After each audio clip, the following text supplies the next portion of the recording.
there will be cake. Adam Curry, John C. Dvorak. It's Thursday, April 2nd, 2020. This is your award-winning Gitmo Nation Media Assassination episode 1230. This is No Agenda. Immunizing cash and broadcasting live from Opportunity Zone 33 here at the frontier of Austin, Texas, capital of the Drone Star State. In the morning, everybody. I'm Adam Curry. And from northern Silicon Valley, where the garbage trucks are out, they're working. I'm John C. Dvorak. It's Crackpot and Buzzkill in the morning. Oh, yes. The true heroes on the front lines. Sanitation workers is their official title. Yeah. Sanitation, not garbage workers. Yeah. Or as we used to call them, G-men. I think we can still call them G-men. I don't call them. I never heard that. Oh, my parents always called the garbage guys G-men. G for garbage, but they're also government, so it's G-men. Huh. And it's kind of funny in a spooky kind of way. Yeah, it's for us. Well, yeah. Has implications of the FBI being the garbage man. So, hey, all you cool cats and kittens. It's Carol Baskin here with Big Cat Rescue. Have you been watching? So I started this. Everybody, whatever that show's called. It is becoming popular amongst the Twitter users. It keeps cropping up. Yes. And I got through most of the first episode, and I agree. I think it's a great show. It's very entertaining. But it's tedious, and these douchebags. There's only so much of them you can stand. It's just like as you go through the episodes, I have the douchebag itch. I got the douchebag. I got the douchebag itch. I got the douchebag itch. I couldn't do anything about it, and so I stopped watching it. Oh, okay. Well, I understand. But if you hang in there, it gets better with every episode. Just gets nuttier. Hard to believe. Yeah. Everything good though? Everyone healthy? Everyone fine? Yeah. Yeah. Christina has headache and sinus issues now, but no cough. So we're hoping. Well, it's not. The symptoms supposedly. First of all, a lot of people lose their sense of smell. Yes, she still has that. Okay, and then it's a lung infection, not a sinus infection. So she sounds to me as though she has a headache in it. Yeah, no, that's what she says. Nah, Daddy just got the sniffles. Don't worry about it. But they're terrorizing people in the Netherlands right now. It's so horrible. Why not? Yeah, now let's look at it from the perspective of the government. What could be more fun? Nothing. In fact, I have several great examples of that. But first, big changes afoot. Something happened. Something changed. And it started Sunday right after our show. Now, notice if you can see the difference between the opening of President Trump's regular coronavirus briefing and the one he did Sunday. I think this was in the Rose Garden. I want to start today by highlighting several critical developments on both the testing and treatment that will help us win our war against the coronavirus. What has changed there? I don't know. He's no longer saying the Chinese virus. Oh. He has stopped saying the Chinese virus after his phone call with President Xi. This is very noticeable. Bargaining chip. Yes. Well, I think the bargaining chip was already put out there, and I think that at least part of a deal surfaced yesterday. I'm going to remind everybody of something that just happened last week. This is a quick recap clip from Sunday's show. Today I'm here to talk about the former Maduro regime and its direct participation in narco-terrorism, corruption, money laundering, and drug trafficking. As you will hear, the Department of Justice is announcing the unsealing of a superseding indictment filed in the Southern District of New York against 4 defendants, including Nicolas Maduro, as well as the current head of Venezuela's Constituent Assembly, the former director of military intelligence, and a former high-ranking general for their involvement in narco-terrorism. So these were just 3 of the coveted sealed indictments that were superseding sealed indictments, which is indictment on steroids. So that was very interesting that just popped up, and we played that and didn't think much about it. And you wouldn't even have known until about... Well, I did think much. I thought much about it personally. You wouldn't have known until 30 minutes into yesterday's briefing how these things tie together. Because yesterday, the Corona team came out. But wait, it wasn't the Corona team. It was the Department, the Secretary of Defense. It was Bill Barr. It was lots of admirals and generals and medals. And this was the opening of yesterday's coronavirus briefing. Today, the United States is launching enhanced counter-narcotics operations. Whenever you hear the word enhanced, you know it's really effed up. It's like enhanced interrogation. Enhanced anything is usually not good when the United States is doing it to you. Enhanced counter-narcotics operations in the Western Hemisphere to protect the American people from the deadly scourge of illegal narcotics. We must not let the drug cartels exploit the pandemic to threaten American lives.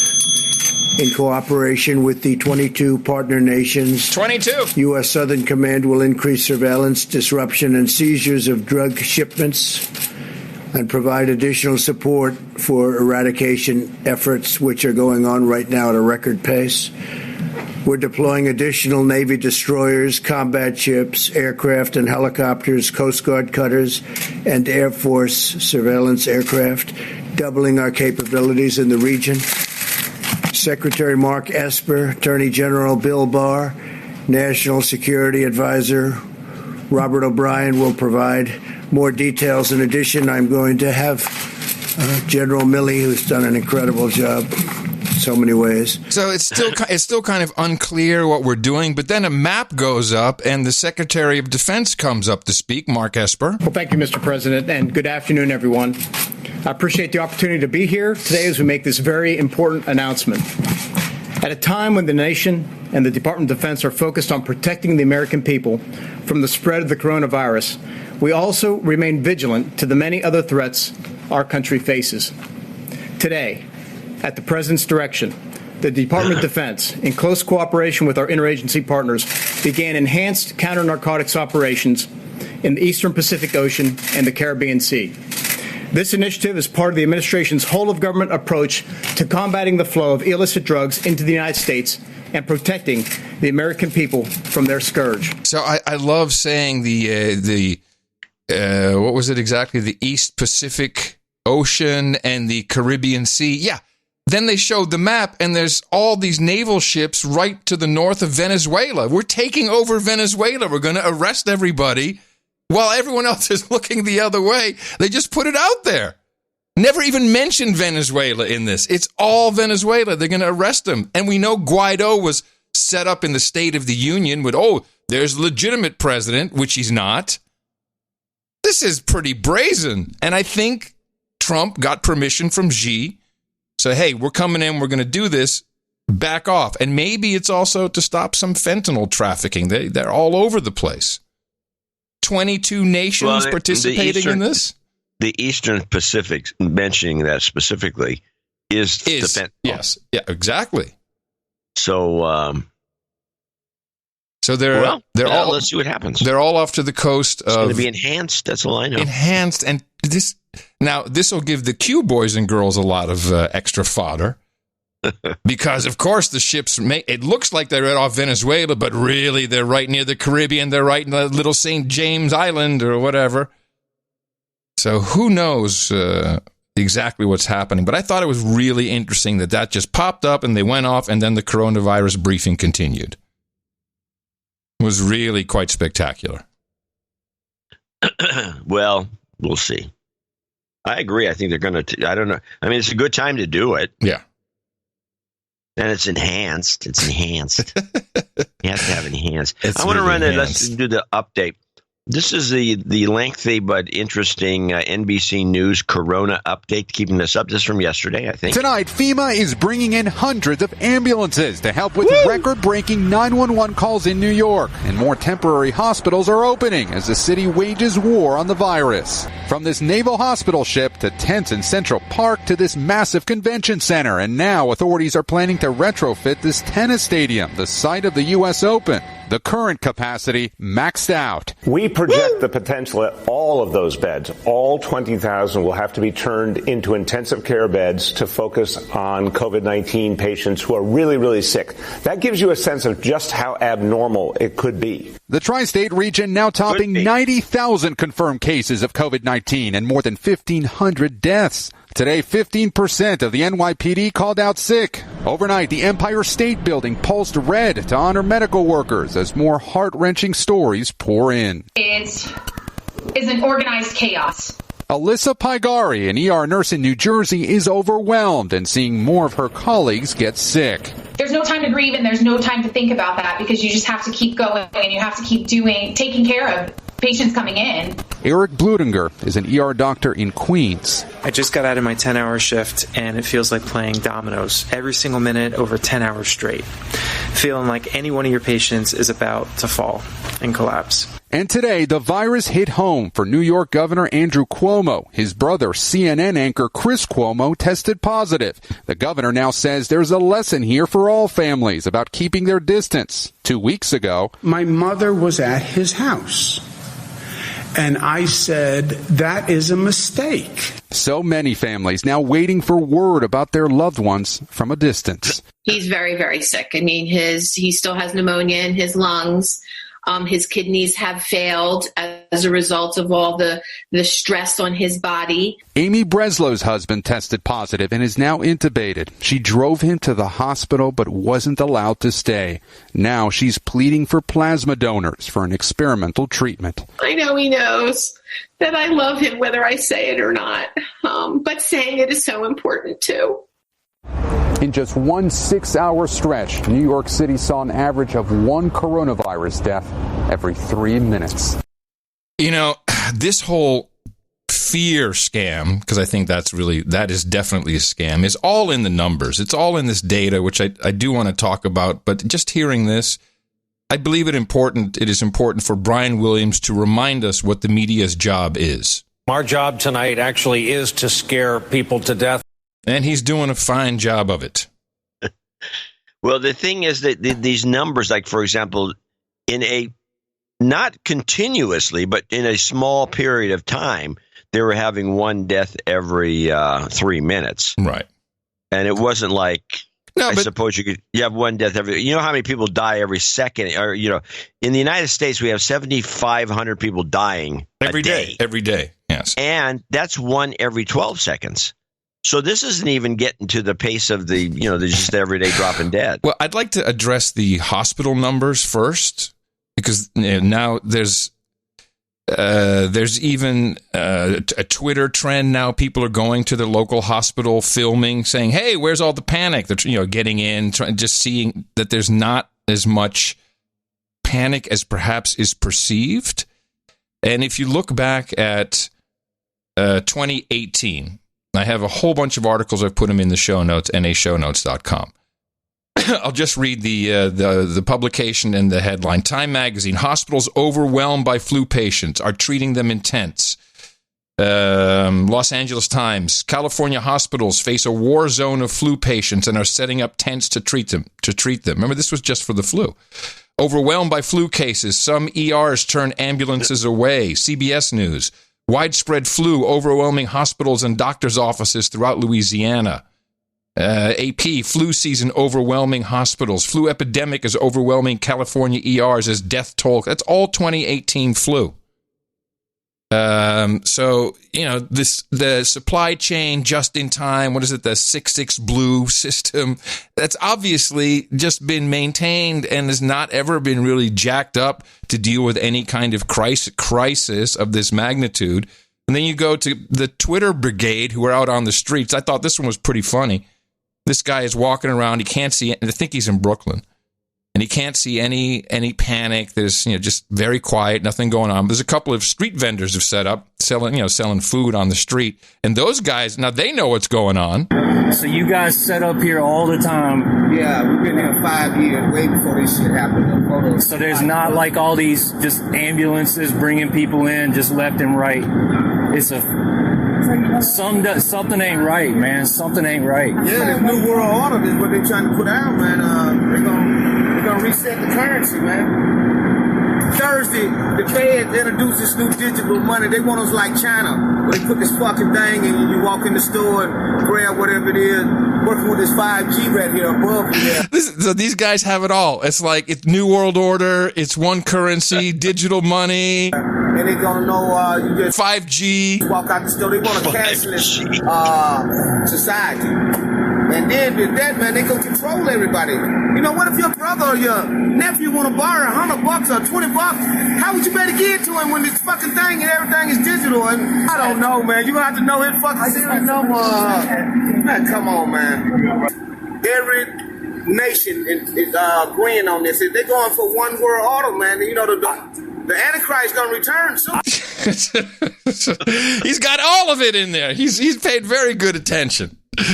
So we're just not seeing that kind of panic that is being portrayed. Certainly with the numbers. Again, it's all these numbers about masks and ventilators. I got a lot of detailed information. Our producers are really fantastic.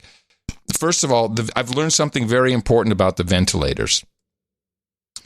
This is from one of our producers. All of them need to remain anonymous, of course. There are certainly patients who have COVID who are sick enough to require a breathing machine, but the main reason for increased demand, not discussed in the media, is we are putting these patients on ventilators when we normally would not. You played a clip from the NYC doctor on show 1229 who mentioned the aerosolization of the virus. The virus is not normally airborne, but if some of the droplets that contain the virus are small enough, it can linger in the air, as your New York City doctor described. Some medical procedures increase aerosolization or droplets. We learned this from SARS, CPAP, and BiPAP machines. Nebulized medications, like kids would get when they have an asthma attack, all aerosolized bacteria and viruses into finer droplets. So the point is, the reason they need a lot of respirators or ventilators is to keep the hospitals clean and the hospital staff safe. People who actually really need ventilators go straight to intubation. So typically those people would first get a respirator or a ventilator. Then if it got bad, they would go on intubation. Now, when they have actual sick people, in order to maintain the virus inside their breathing system with the ventilator, which has filters and kind of a closed system, in that regard, that's why they claim they need so many. So that kind of solves part of the issue of, well, we don't really have that many sick people, but we need a lot of ventilators. And another piece of data is that, GM had to be threatened under the Defense Production Act to start making ventilators. You heard about this? Oh, yeah. Well, it turns out this was only about price. Yeah, well, that's what Trump said, he implied. And the reason why is GM Ford's sister corporation actually makes ventilators. So they have them. They have actual ventilators. Denso is the name of the company. It's owned by who? It's a GM subsidiary. Huh. So they were totally being douchebags and just holding out for a better price.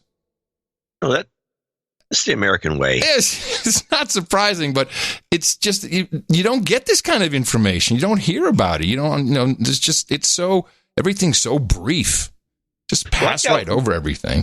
I got a guy contacted me. It was a major trucker. Mm-hmm. And he was talking about, because here we're supposedly going to turn Moscone Center into a hospital, and they're going to move the homeless into the Hyatt, Regency, and all the high-end hotels. But he's saying, based on what's been going on, is that they may not be doing any of this, because I think the hotels are saying no, because who needs it? And because he just made a huge delivery of Bob Barker mattresses, which is Bob Barker. I don't know if it's the same Bob Barker who is the showman. Yeah. But it's the largest company that delivers for incarceration operations. It's the number one supplier. You can look it up, of beds, mattresses, and things for jails. Mm-hmm. So they made a delivery of a huge amount of these mattresses to the Moscone Center. And supposedly for the homeless. They're going to move the homeless in there and put him on jail bedding for prisons. And which I thought was, and I was thinking about this because I just got this note. And so he's got pictures of the boxes and boxes full of these mattresses from Bob Barker. And I'm thinking, look, if you're going to, this is probably, I'm guessing that a prison mattress is probably one of the most heavy duty things you could possibly imagine, made out of just solid, smashed cotton or who knows what, because they probably have to take a beating. And, it would be probably so much cheaper just to employ Casper or the My Pillow guy or one of these characters who make this foam crap, which is cranked out by the millions. There's a chunk of foam, and that they've talked the public into sleeping on, and just throw this foam in there. It'd probably save a fortune. I bet you it's costing a mint for these mattresses. There's no question in my mind about it. And then there's still prison mattresses. Anyway, there's a lot of stuff going on that's not being reported very well. Let's talk about the data, because there's something not being disclosed which is extremely irritating, and I think it's borderline dangerous. But first, let's look at the elites and how they're acting. And when I talk about the elites, I'm looking at the World Health Organization in particular. Tedros, now this is the Ethiopian who was Minister of Health in Ethiopia, which I think is a socialist government, and his entire campaign to become the director of the World Health Organization was financially supported by China, by the CCP. So, and this guy is pretty clearly on the side of China with everything. Just to give you an idea of where this guy's head is at, I mean, he truly thinks he is running the whole global operation. And he came on yesterday, and it's at 5 o'clock, and there it is, Tedros. He's speaking from World Health Organization headquarters. Listen up, everybody. He's in charge. Good afternoon and good evening, wherever you are. As we enter the 4th month since the start of the COVID-19 pandemic, I'm deeply concerned about the rapid escalation and global spread of infection. Over the past 5 weeks, we have witnessed a near exponential growth in the number of new cases, reaching almost every country, territory, and area. The number of deaths has more than doubled in the past week.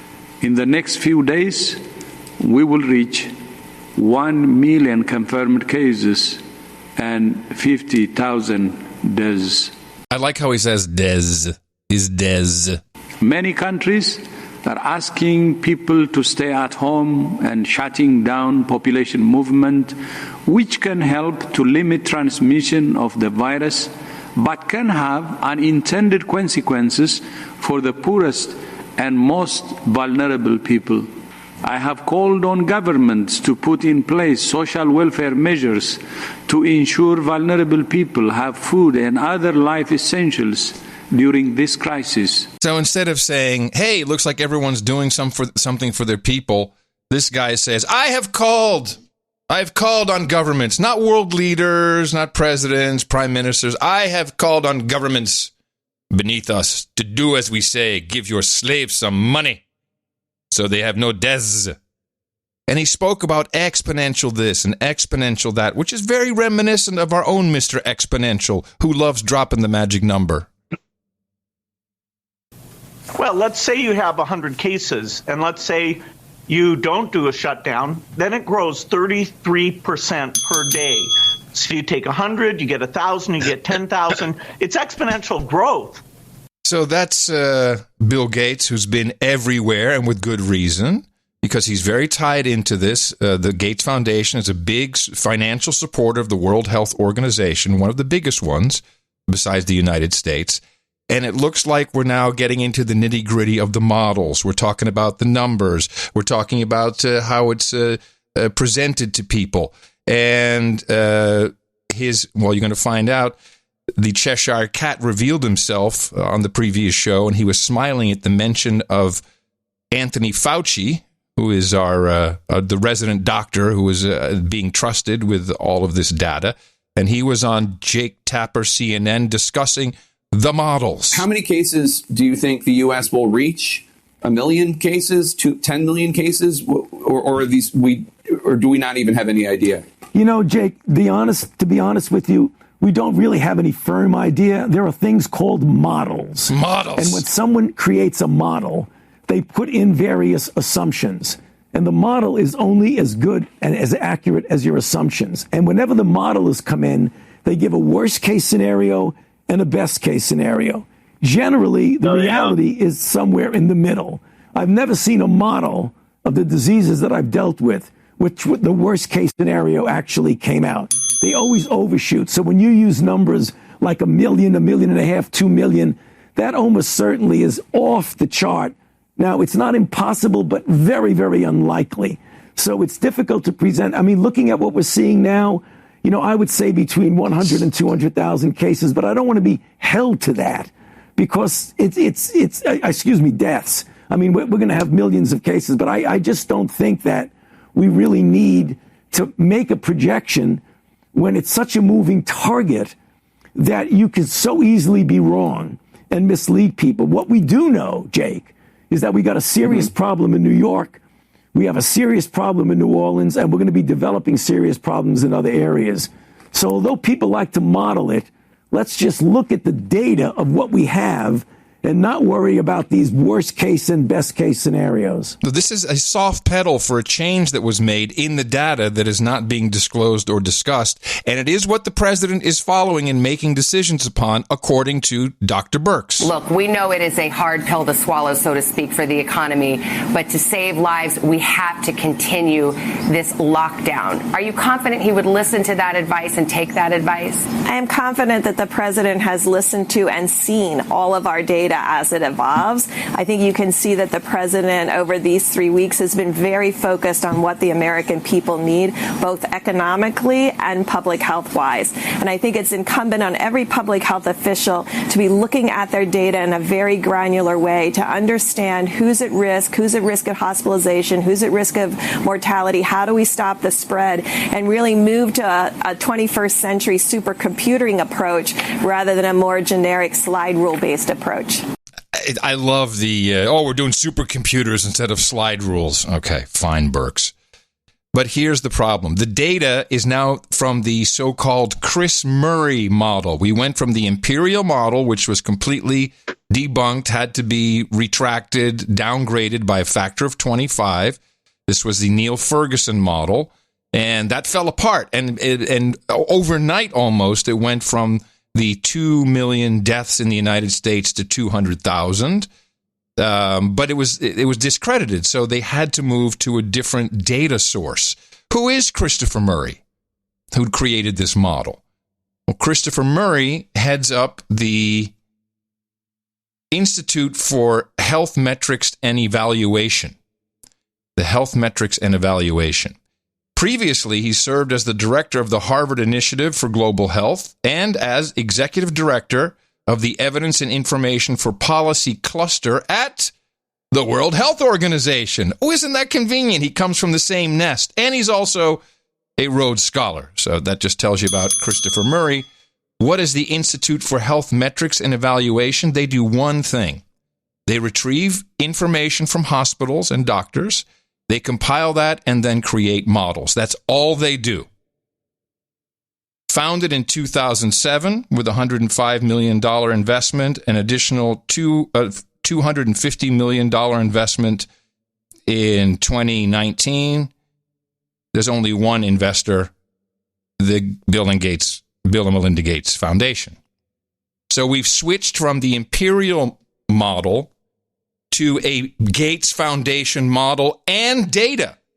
And there's no disclosure on this. It's healthdata.org. They don't explain where they get the data from, they say it comes from hospitals. There's no understanding of the raw data. There's no publishing of it. So we've been hijacked now by the World Health Organization, the Gates Foundation, any other dickhead that's in there. And that's why Gates was laughing at the mention of Fauci, because Fauci shepherded the new data guys right into us. Okay, here we go. Now just accept this. And Gates has odd ideas, man. These are the vaccine guys. I was talking to Mimi about this the other night, and she had noticed Gates saying some crazy lunatic thing. And I mentioned to her, her ex-husband, her first husband, has Parkinson's. And Gates supposedly, at least a number of years ago, announced that he had Parkinson's. Mm-hmm. And she talks about, and it's well documented that in the if you read about Parkinson's, that it does cause some mental issues, not necessarily the kind you'd think. But she's always saying, he's reminding me of Alan, who's occasionally just says some of the most screwball stuff that she just shakes her head at. She doesn't even know what to make of it. And I'm getting this sense that, because Gates is not showing to me. If somebody said he had Parkinson's, I see no evidence that Bill Gates has Parkinson's. He doesn't have any shakes. No, none of it. None of it. He's got none of the. He may have some appearance issues that, because you start to change, your look starts to change a little bit. But maybe there's something else going on here, and it may be affecting his analysis capabilities. Well, regardless, I think that it should be disclosed that the information flow has changed and where it's coming from. I think that's really important, because Anthony Fauci has numerous vaccine trials running through his NIAID. That's his outfit, and that's with the Gates Foundation.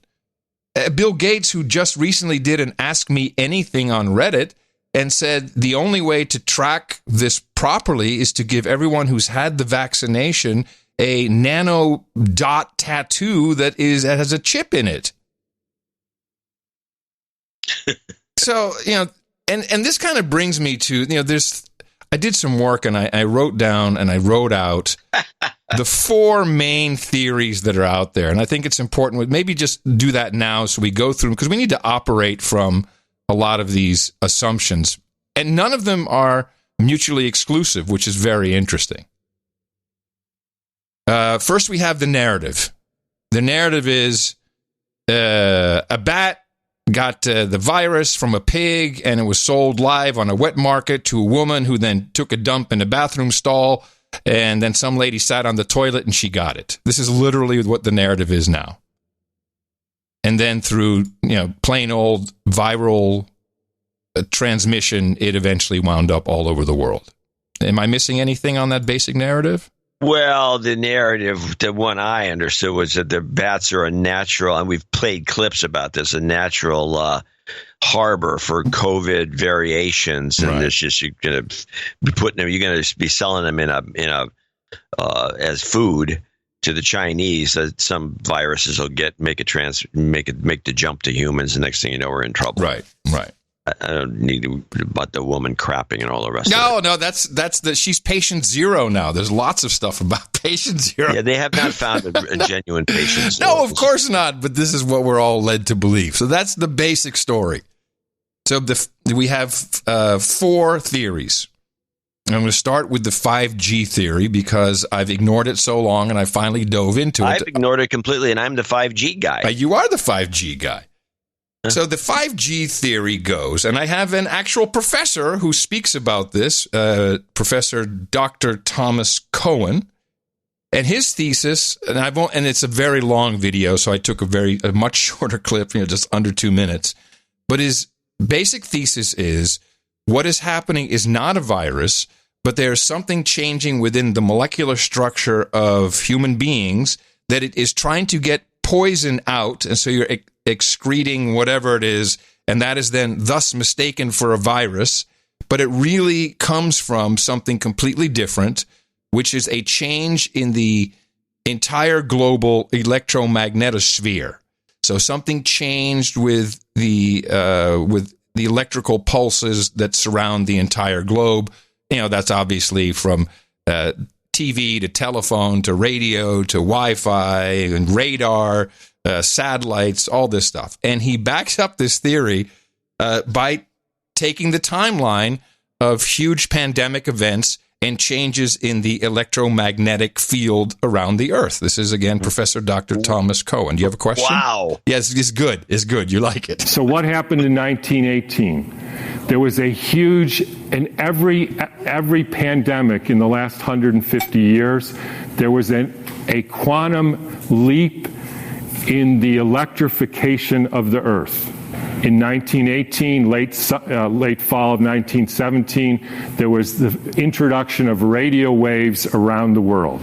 Whenever you expose any biological system to a new electromagnetic field, you poison it, you kill some, and the rest go into a kind of suspended animation so that, interestingly, they live a little bit longer and sicker. And then starts in World War II with the next pandemic with the introduction of radar equipment all over the Earth, blanketing the entire Earth in radar fields. First time humans have ever been exposed to that. In 1968, there was the Hong Kong flu, and it was the first time the Earth has a protective layer in the Van Allen belt, which essentially integrates the cosmic fields from the sun and the earth, from the moon and Jupiter, etc., integrates that and essentially distributes that to the living beings of the earth. And we put satellites emitting radioactive frequencies in the Van Allen belt. Within 6 months, we had a new viral pandemic. Why viral? Because the people are poisoned, they excrete toxins, they look like viruses. People think it's a flu epidemic. In the 1918 epidemic, the Boston Health Department decided to investigate the contagiousness of this. So they, believe it or not, took hundreds of people with the flu and they sucked the snot out of their nose and injected it into the healthy people who didn't have the flu. And not one time could they make the next person sick. There you go. The 5G conspiracy in a nutshell.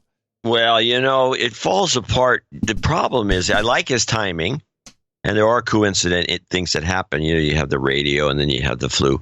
But the Van Allen belting, we have no satellites in the Van Allen belt area. That's way out there. Our satellites are barely off the Earth by comparison. This is nuts. This guy is full of crap because of that one moment. And of course, now 5G is to blame, and you can take the swine flu. That was probably the rollout of 4G. The timing fits, I guess. If this were true, I would immediately blame Elon Musk for his Starlink that is, just sweeping across the sky, beaming God knows what on us. But I agree, this is pretty iffy. But that's the first theory. The second theory is David Icke's theory, and he has an outstanding video on this. It's an hour and a half, typical Icke video, very long. Yes, yeah. And his theory, his idea is to hypnotize you in the first 45 minutes, and then you'll believe anything. Yeah, I'm in, David. I'm in. So his idea is there is no coronavirus. Well, there is a coronavirus. There's lots of coronaviruses, but there's no COVID-19. This is a simple sleight of hand being done with the data. And his assertion, which I've not been able to confirm 100%, but I know we have enough producers out there who will be able to help us, is that the current testing, the quick, rapid testing that is being deployed massively is PCR. And PCR testing, not only does it not show different strains, but it does not even differentiate amongst different types of coronavirus. It shows up as just, yup, you've got coronavirus. Doesn't mean you have the SARS coronavirus -2. It just means you have a coronavirus, which can also be a sniffle. It can be a cold. And Dr. Burke said something, and maybe I'm misinterpreting it, but I think that she is admitting this in this following clip. I think that is the question that we're all looking at very carefully now. So we're coming from models. Again, I said we've never really confronted this type of epidemic before that hit during a flu season, to really be able to dissect out what was flu, what was COVID, and really understand who was at risk and how they were at risk. And so we're getting critical information now from all of the front lines.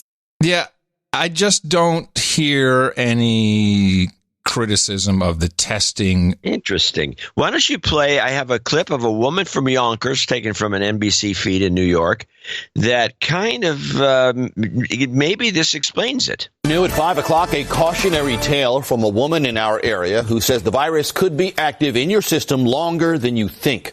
Investigative reporter Dan Krauth on the West Side tonight with her powerful message. Dan? Joe, we can learn a lot from this woman's experience. She followed all the rules, all the federal guidelines, only to find out by accident that she could still be contagious. For this teacher and mother from Yonkers, the last month has felt like a year. It's like a science fiction movie. On March 6th, Julie Thayer woke up with flu-like symptoms and tested positive for COVID-19. I spiked a fever of 102.7, Wow. And I started with the cough.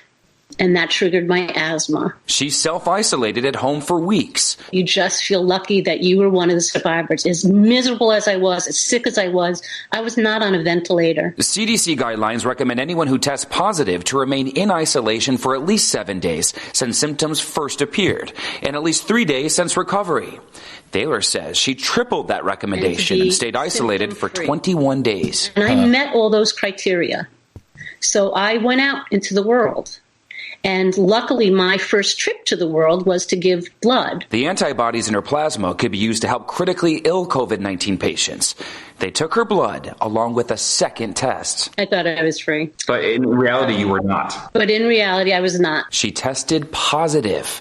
Again, that was 3 weeks after her initial symptoms. The truth is that the virus lives in your body a lot longer than we think. She says she received mixed messages depending on who she talked to. They apologized and they said, this is new for us. We're not really sure.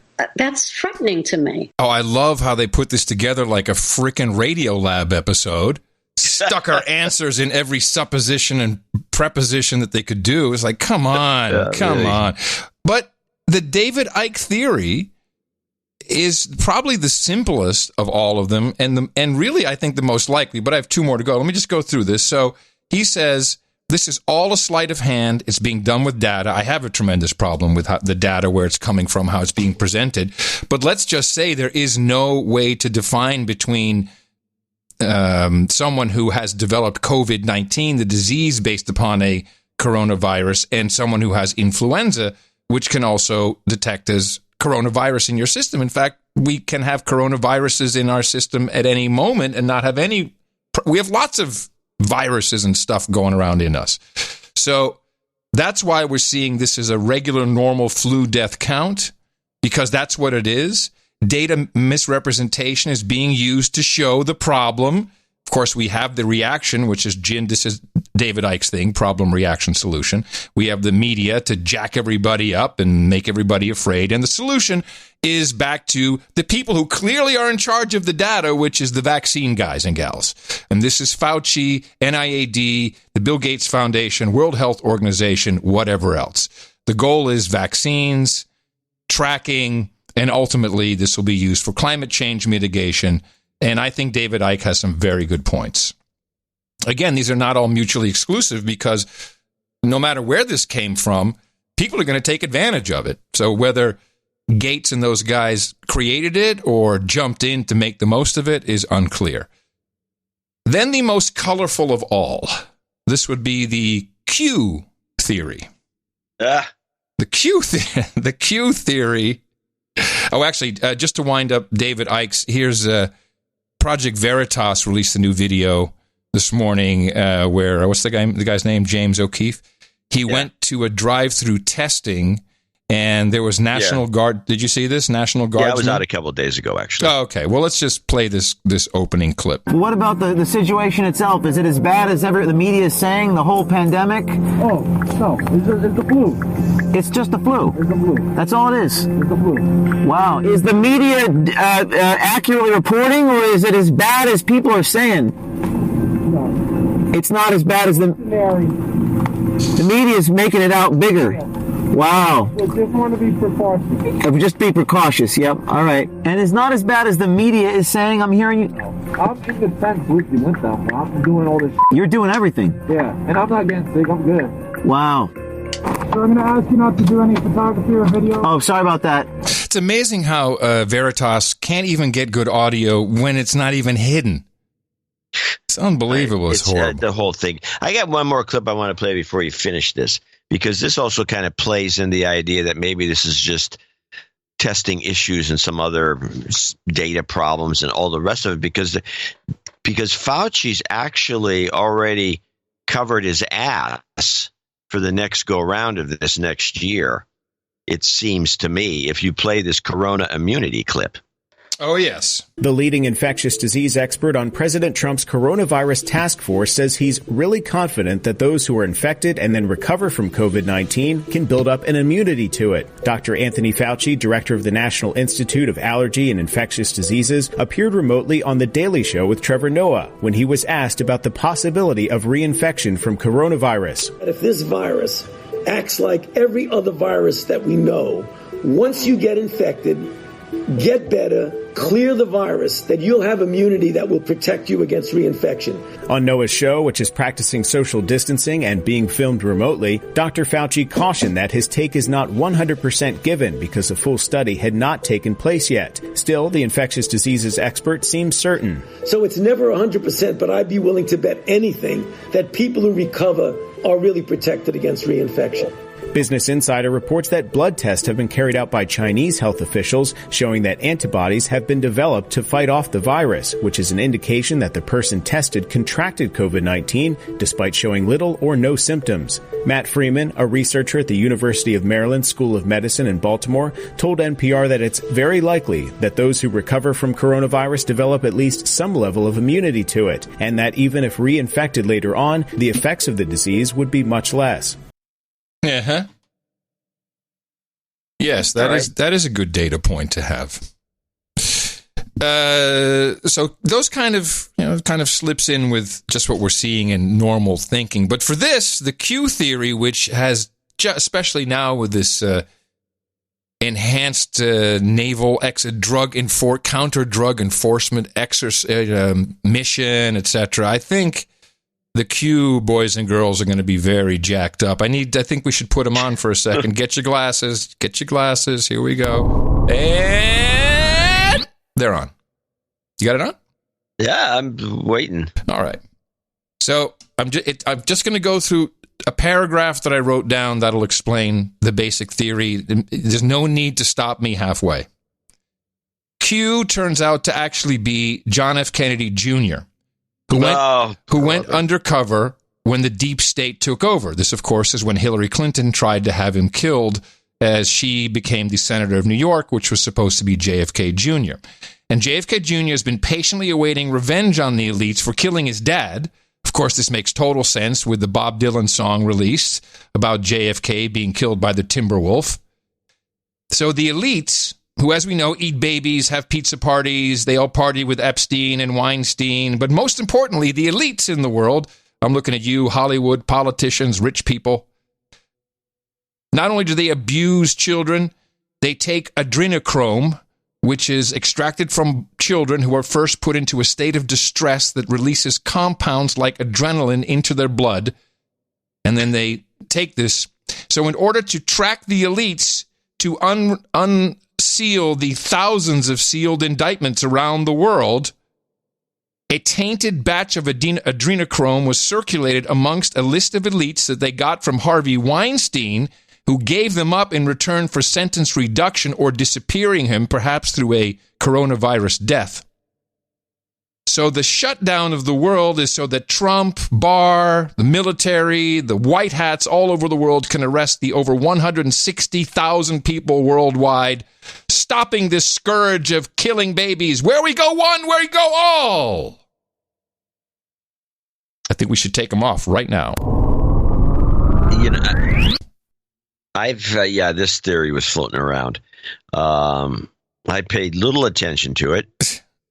Although I did, but there's some novel writers out there that should be actually doing some serious work and providing some compliments to Hollywood producers, because it's really very creative. I like the way they slipped everything in, and it seems so far. I think you made the point with the guys on the street earlier who are starting to listen to, because you hear this stuff. All of the 5G stuff, the New World Order, the digital money. And they're all in on it. And now there must have been, and there's something else going on which resulted in this clip, which is the rail engineer who tried to ram the USS Mercy with a locomotive. We begin with breaking news just coming in this afternoon. A bizarre story here. A train engineer at the Port of Los Angeles has been arrested on suspicion of intentionally crashing a locomotive near the Navy hospital ship Mercy.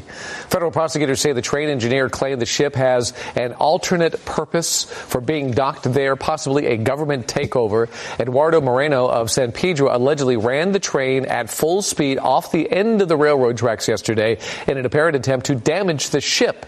The Mercy, which was not damaged, it's docked here in L.A. to help ease the burden on local hospitals that are busy with coronavirus patients. I love that story. Now I love this story too. So wait a minute. We have. I can't believe I'm missing this. We finally have a fantastic opportunity to play it. All aboard, train's good, plane's bad. Woo-hoo. Ship's bad. So my wife says, I said, what is this guy's nuts? The ship is there for a government takeover. And I'm thinking, a government takeover of what? The government? The government's already taken over the government. What is this, a different government? Well, we don't actually know what the guy said. The guy probably said, they're trying to save the elites by putting them on the ship and taking them away to safety. That would be something that a Qer would say, Well, whatever he said, we don't know for sure because we don't have a tape of it. But this is getting nuts. and all of these theories, you could make them fit. You can make every single one of them fit, which is the nice thing about it. And they're also not, as I said, not mutually exclusive. You can use pieces of one for the other. I have to say, when I hear 22 countries and the surrounding Venezuela and the Caribbean islands and the west coast of South America, it's like, well, who knows what's going on? But then the fourth and final one, which has pieces of ours, I call this the booby trap theory. And this has been pieced together with a lot of help from some people, military intelligence, although no one has claimed this to be the way that's happened. But there are news stories to back up the individual events, at least placing people in places with certain jobs doing something. Whether it comes down to the way the theory runs or not, I don't know. So let's do the booby trap theory. Initially, Iran contracted with a Swiss biochemist to create a bioweapon that could be used against the Saudis. It's totally believable. The Israeli Mossad caught wind of this, and they swapped the weapon out for a SARS version that would not transmit easily. Would kill, would be deadly, would be lethal, but would not transmit easily. So that wound up with Saudi Arabia. Once they had that, they sent it to a Dutch lab for testing. The Dutch then sent a sample to Winnipeg, to their bioweapons lab, to find out what this virus was. That's where the Chinese stole the sample. We have lots of people from the PLA, the People's Liberation Army, going back and forth from China and Winnipeg and all these different labs, stole the sample and brought it to their own biolab in Wuhan. Now, as the backstory to this, which is, of course, I have no proof of this, the Chinese apparently have been working on a biological first strike since 2005 with the idea to be cripple key places and basically do a soft invasion. And they plan to use a bat-based SARS, to be transmitted through water infrastructures. It doesn't transmit like the flu. It really has to be through plumbing, water, feces, that kind of direct contact. So China was so desperate because of trade sanctions, their internal economy, they decided the best thing to do was probably deploy their bioweapon. And this got back to military intelligence in the USA. That's when Fort Detrick created a mirror image of the virus the Chinese had, which was already modified by the Israelis. And they now made it into two strains. Yeah, I'm just giving you the full lowdown. Yeah, go on. So they came up with the two strains idea. The L strain, which is lethal, that would go in the water. It transfers through plumbing and excrement. And the S strain, which is the airborne inoculation strain. The concept being that you spread the L strain in the direct area you're targeting, and then you blanket everything with the S strain so people quickly can spread out a very mild version that inoculates you from the L strain, and that L strain is they call it an ancient coronavirus, so it's been around for a long time. And apparently it also had this modified version might have had some other features that would render any Chinese countermeasure useless. This version was then inserted into the lab at Wuhan. This is where probably another professor transferring this stuff. We have so many arrests coming in and going out of the United States of Chinese bioresearchers with undocumented viruses they're carrying with them. We have arrest records, everything. I've read the documents, ma'am. So then the booby trap deploys, which that's what we kind of surmise is this thing blew open, kind of like you stole something from the clothing store. You try to get the tag off, it blows up with ink all over you. In this case, it spread in Wuhan. So in a last-ditch effort, because they saw that this was, some of it was the real dangerous virus, which is absolutely killing people, specifically in Wuhan, in places where people have very poor hygiene. So they decided, the CCP, the Chinese Communist Party, sent out carriers of the strains to the U.S. in Europe and hoped that they would have a head start and could play the hero to upstage the U.S. once everything was over. And you'll notice there's no cases in Africa, no cases in South America. Well, South America is their drug supply route. They don't want to mess that up. Africa is their bread and butter. They don't want to mess that out. So nothing was sent that way. No L strain lethal virus. And then, of course, they started blaming the U.S. from within the U.S.'s very own media. And eventually they figured out that the S strain could inoculate people, and that's what they were spraying all over the city of Wuhan to get everybody exposed to the inoculation virus and be able to hide all the people who died early on from the L strain, which could explain some of these hotspots where people went directly from Wuhan to New York, went directly from Wuhan to northern Italy. Spain actually was before northern Italy. And where we're at now is we basically are the U.S. is trying to track people who have the L strain, but you don't have to worry too much because if someone has it, they will probably be very sick, maybe make it, they might not, but it's not transmissible through the same methods as what we're basically seeing everywhere else, which is now one of the 8 strains that are available. So that's kind of the bioweapon version of what happened. And it could have been pieces of all of them except for the Q thing. That's a little tough. I don't know about the 5G.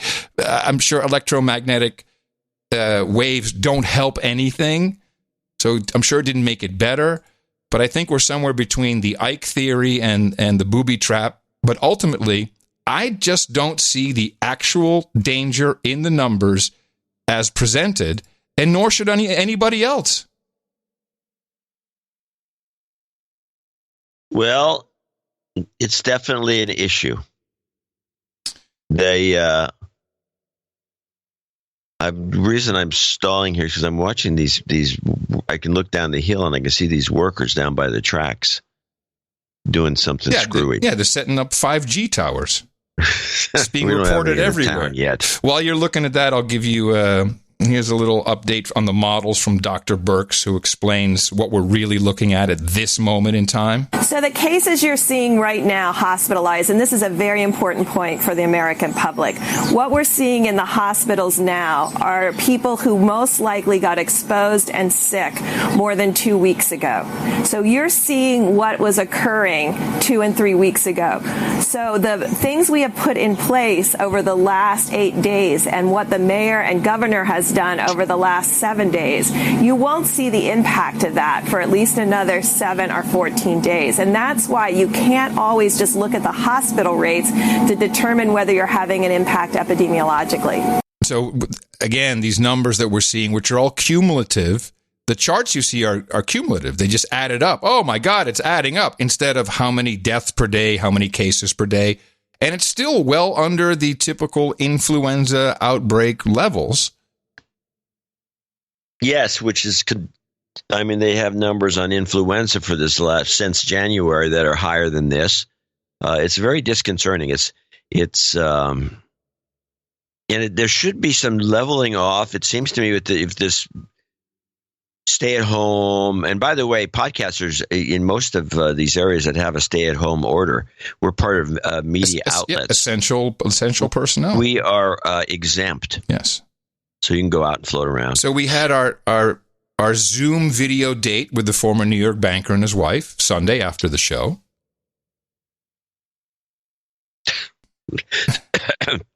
Yes, please tell us more about the Zoom video date. I found out we were not their first Zoom video date. I was somewhat insulted, but okay. Well, that's terrible. You weren't there first. I felt a little disappointed by that. Actually, I have to say it was not a bad experience. We just had wine. Why would it be a bad experience? It's like, once in a while you put somebody on the phone at dinner, and then it's not a bad experience. It's just dumb. But it'd be better if they were there. Let's put it that way. It would have been better if they were there. But I think we had like an hour and a half, and we were drinking and chatting, and it was quite enjoyable. And I learned some things. First of all, it is important to know that New York is empty. I mean, there's only, I think, 1.7 million people who live there full time, actually live in Manhattan.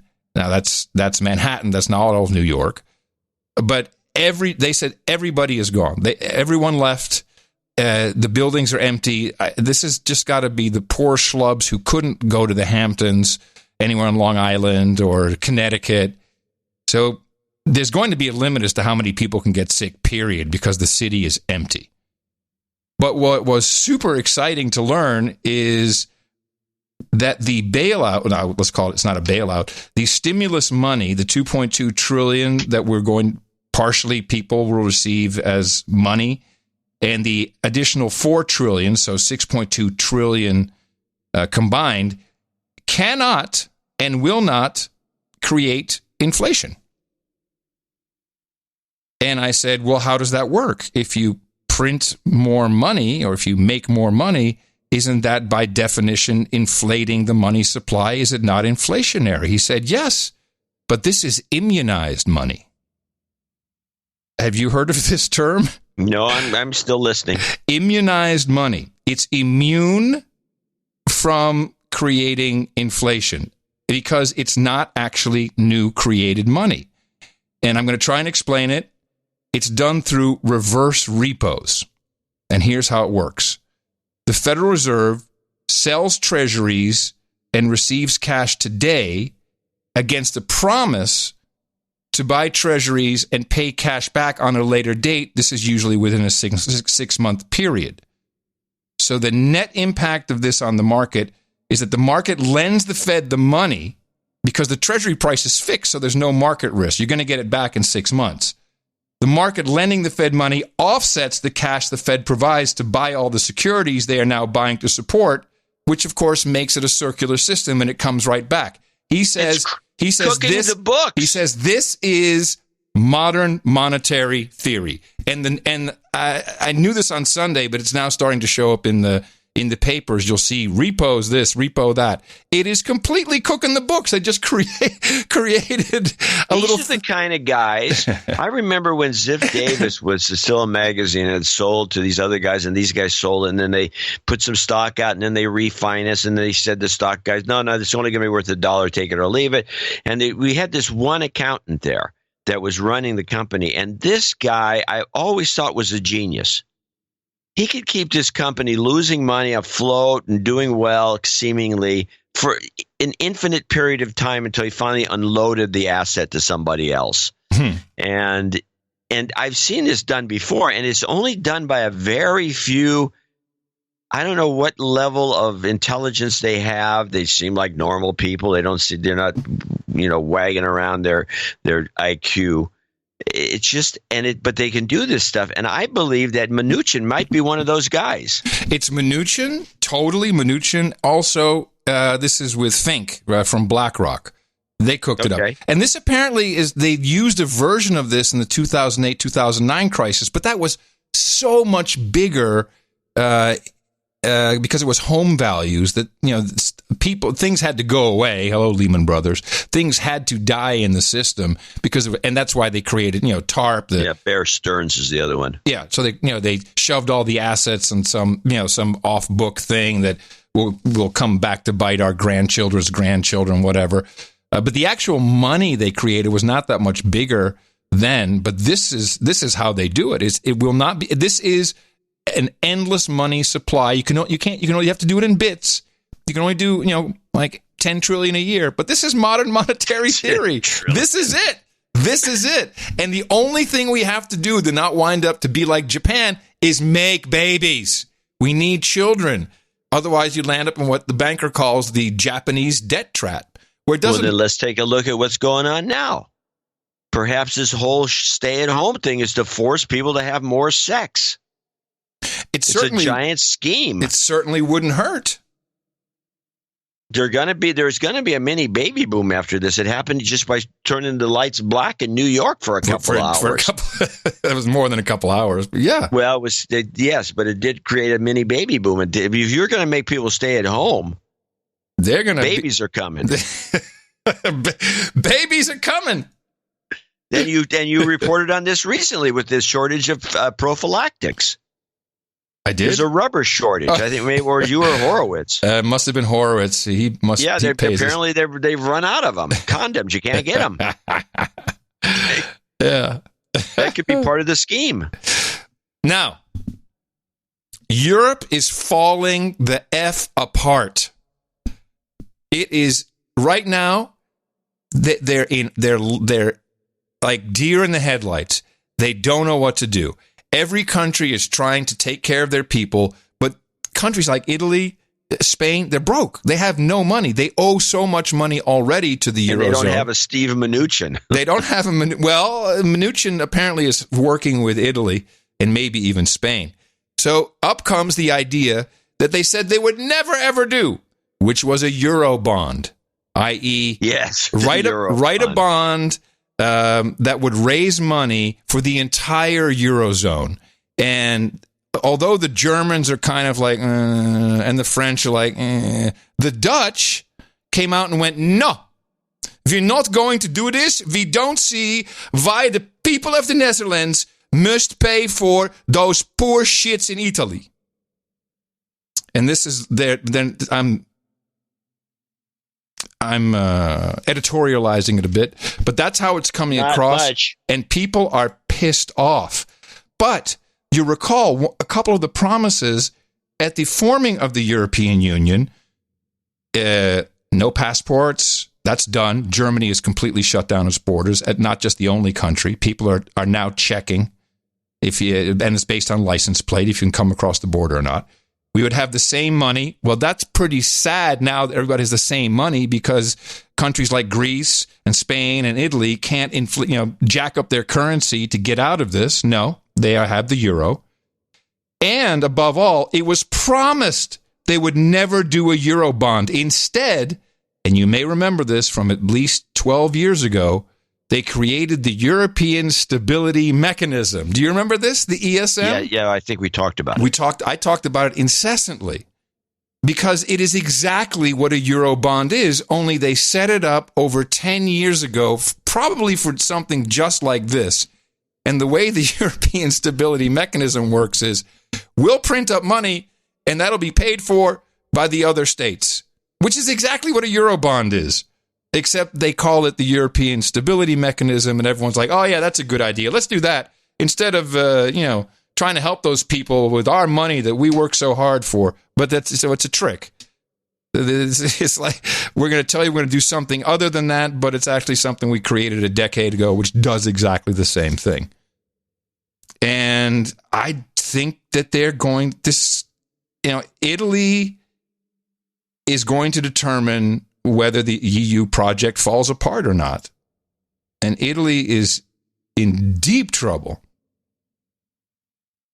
As a fun point, the Italians are giving their citizens, I think it's 300 euros to start off with. I don't know if that's bi-weekly or weekly. in order to receive your 300 euros, you have to go to the equivalent of the Italian IRS, and you have to show your numbers, which, of course, everybody cheats.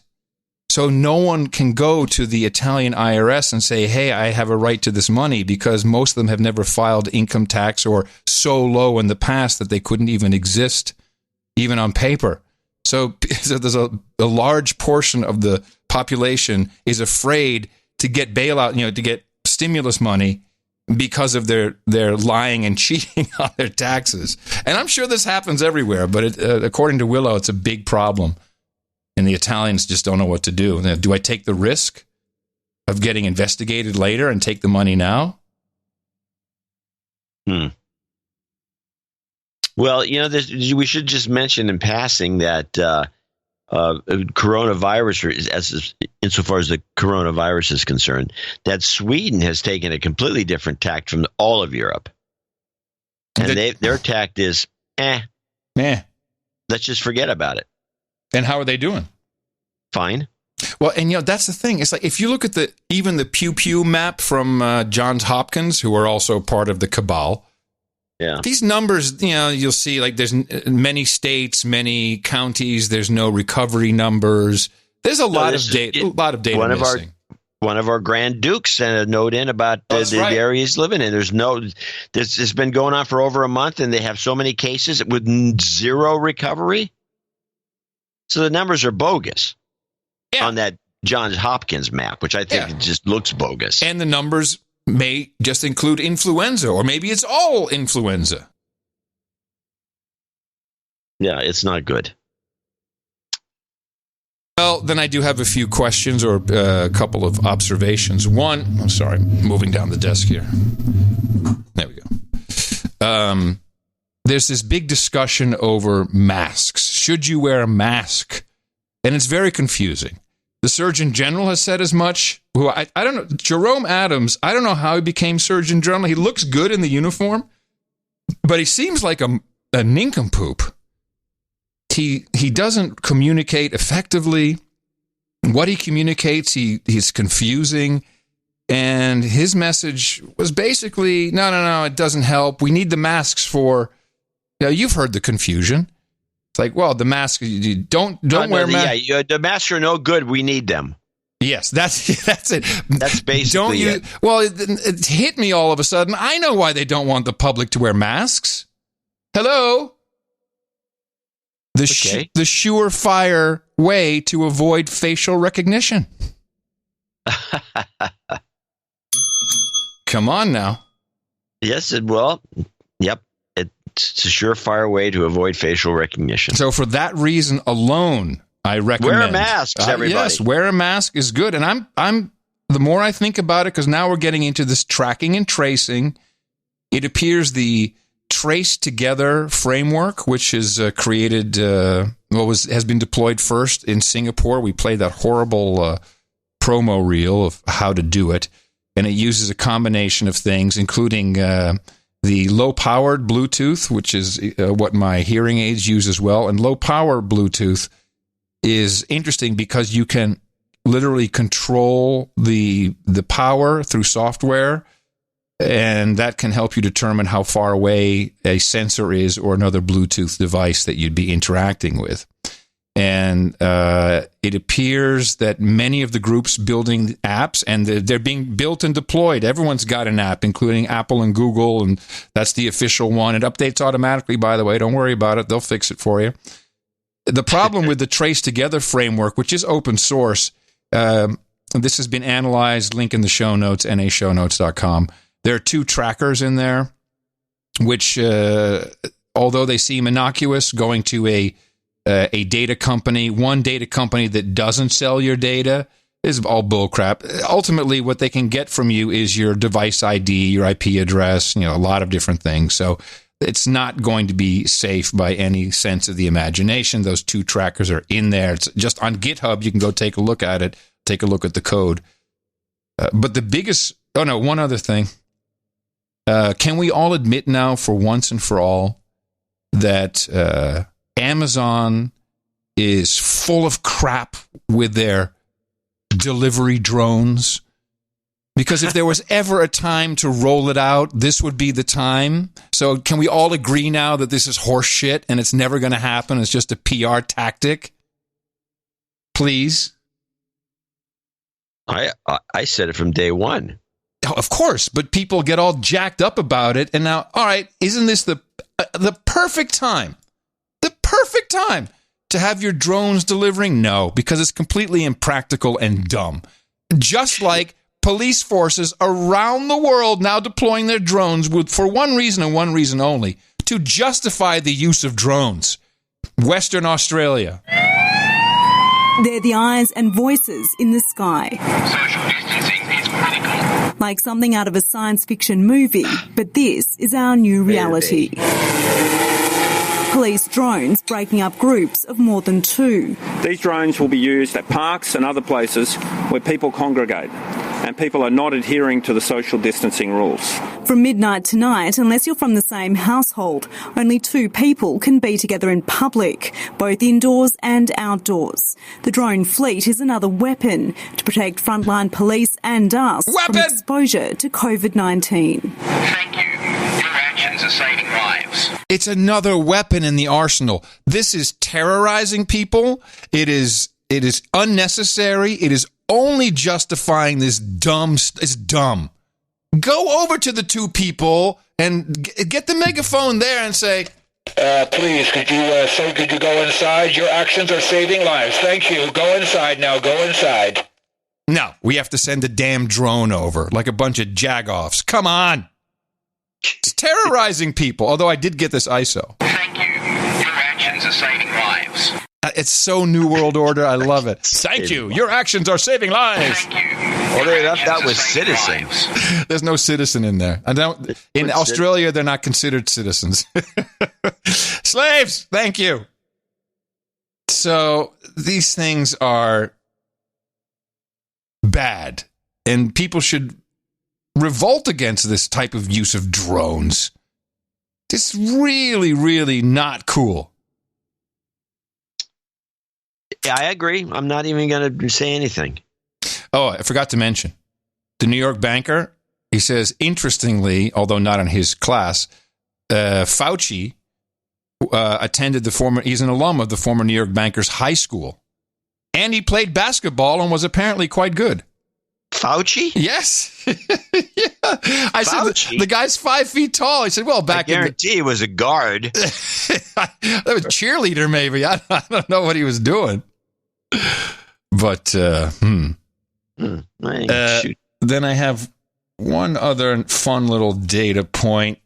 And this is kind of back to the economy and how we're doing. And maybe this has to do with, maybe this is part of the Venezuela thing. I'm not sure. Trump was asked I want to say this wasn't yesterday's, this might have been the day before yesterday's briefing about the oil war, the standoff between Saudi Arabia and Russia. We have so much oil now that prices are down. What is it now? It's $19 a barrel? Something like that. But you could probably get it. Of course, in California, the gas prices are the same. Yeah, it went up for you guys. It went up. Got more of it. Well, I left as much of this clip in as was possible in order to keep context, and I chopped out some spaces. But he spoke in some length about the oil clash, and with Trump, you got to listen carefully to what he's saying. Who's he? Trump. You got to listen carefully to what Trump is saying, because it comes out in wacky pieces and bits, but the info is sometimes really in there. Here we go. Well, look, we have a great oil industry, and the oil industry is being ravaged. And as you know, Russia, and I spoke to President Putin, we had a great call. Russia, Saudi Arabia, I spoke with the Crown Prince, so we had a great call. But I think that they will work it out over the next few days. If you ask me, I think it's too simple not to be able to. They both know what they have to do. So I think I have confidence in both that they'll be able to work it out. But it has ravaged an industry worldwide, not here. I mean, worldwide, the oil industry has been ravaged. So there was a lot of oil production to start off with. And then on top of it, it got hit with the virus. and business went down 35, 40%. So that business is a tough one. And, they have ships all over the sea. I told you yesterday, all over the sea, massive tankers that they're using for storage. They go out and they just sit there. There's no place to go. They have massive amounts. Now, gasoline is going to be 99 cents a gallon and less. You know that. That's already starting. It's popping up, 99 cents. So that's like giving a massive tax cut to people of our country. When we try and get the airlines going, California. If fuel is costing much less, it helps with getting the airlines, which is always a tough business, always has been a tough business. But with that being said, look, I want to get that industry back where it was. We were doing records in that industry also. We want to get it back to where it was. So I think that Saudi Arabia, Russia, they're negotiating, they're talking, and I think they'll come up with something. I'm going to meet with the oil companies on Friday. I'm going to meet with independent oil producers also on Friday or Saturday, maybe Sunday. But we're having a lot of meetings on it. I think I know what to do to solve it. But if they're unable to solve it, then I think I know what to do to solve it. We don't want to lose our great oil companies. We're the number one producer of oil in the world. But I do believe there's a way that can be solved, or pretty well solved, and I'd rather not do that. I think that Russia and Saudi Arabia at some point are going to make a deal in the not-too-distant future, because it's very bad for Russia. It's very bad for Saudi Arabia. And it's very bad. I mean, it's bad for both, so I think they're going to make a deal. The free market is a wonderful thing. It's amazing how it can work. Okay, so whenever he wants you to remember something, he repeats it incessantly. And what I heard him say was, they're talking. I've spoken to each of them individually. I think they're going to make a deal. If not, I know what to do. I don't want to do it, but I know what to do. And then he winds up by saying the free market is a great thing, isn't it? So what would the plan be, and does Venezuela fit into that? Well, Venezuela fits into it somehow because they have the biggest supply. The oil, yeah. And we got our ships down there, so we can maybe just steal their oil. I mean, it's not outside the realm of possibility. But how does that fix the problem? The way you would look at it, if you're making these calls, and especially if they're, you might suggest that, this is not a bad time. This is about as low as it's going to get, or it might go lower. Let's say it goes down to some touch point. The touch point we'll all agree on will be $13. When it goes to $13, we invest heavily in long oil. Right, like for the airline industries, and the airlines will get in on their long-term contracts. Now's the time at the touch point. Yeah, and so you all do it now, and where everybody's going to make a lot of money. Then you just cut production by 50%. We'll stop production. Boom. Everybody stops production. Let that stuff start flowing out of the tankers, and then get this shortage, and we'll be up to 40 in take about 3 months. We'll be up to 40. Everybody will make a fortune on the long side of oil. Once it's at 40, let it, cut it loose again, and we can see what happens, and it might go back to where it belongs, which is everyone thinks is around 60 in this modern era. That's what you would do. You do a deal. Right, and him saying that the free market is a beautiful thing is pretty much... Yeah, the free market is a beautiful thing. Here's the scam we're going to pull. I mean, the free market is a beautiful thing if you're like on the inside of a huge international, multinational deal, an agreement, as it were. That's a free market. It's an agreement. I agree. You agree. We both agree. We're going to split it up. By the way, Fauci, 4'5" and was outside guard.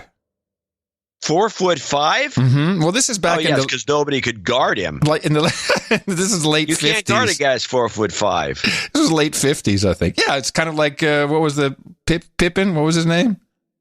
Wasn't he a Pippin? Pipkin? What was the little guy?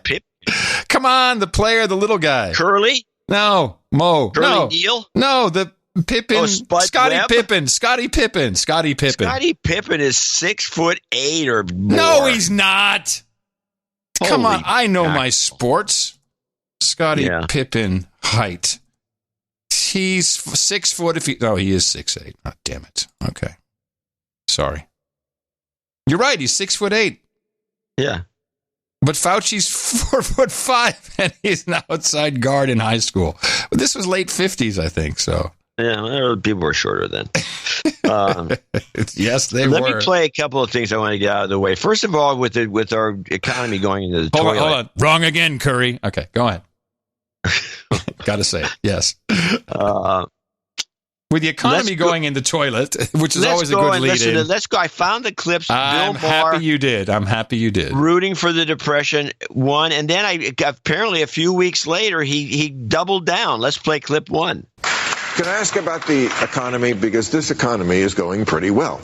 We have to, what? Why is that funny? It is going well for now. For now, right. Thank you. That's my question. I feel like the bottom has to fall out at some point. And by the way, I'm hoping for it because I think one way you get rid of Trump is a crashing economy. Yeah. So please bring on the recession. Yeah. Sorry if that hurts people, but it's either root for a recession or you lose your democracy. Yeah. Not that he cares. This is what he wants. He's happy now. But he's a guy who could give $1 million to Obama. Democrats, DNC. Yeah, the DNC. Well, yeah, he can't give it direct. But he gave it up, and he's got that much money. He makes a lot of money, and he doesn't care about anybody else but himself. Although I think we figured out that $1 million was some runaround deal through HBO. There was some deal he made to make that happen. Doesn't matter. That's beside the point. He could have kept it. He could have kept it. He's not worried about the economic downturn. No, he's not.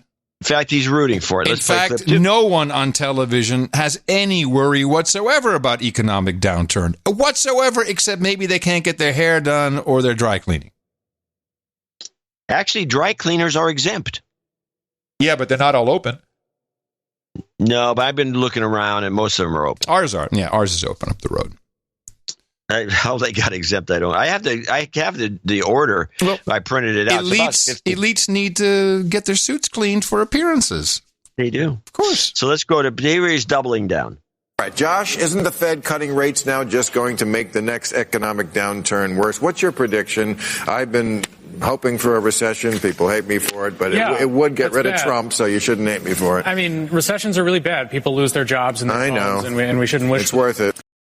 You know, shouldn't he be cheering now? Is he out there saying, yes, yes, nice? Yeah, that's the irony. You get what you wish for, and it turns out Trump's popularity is going up.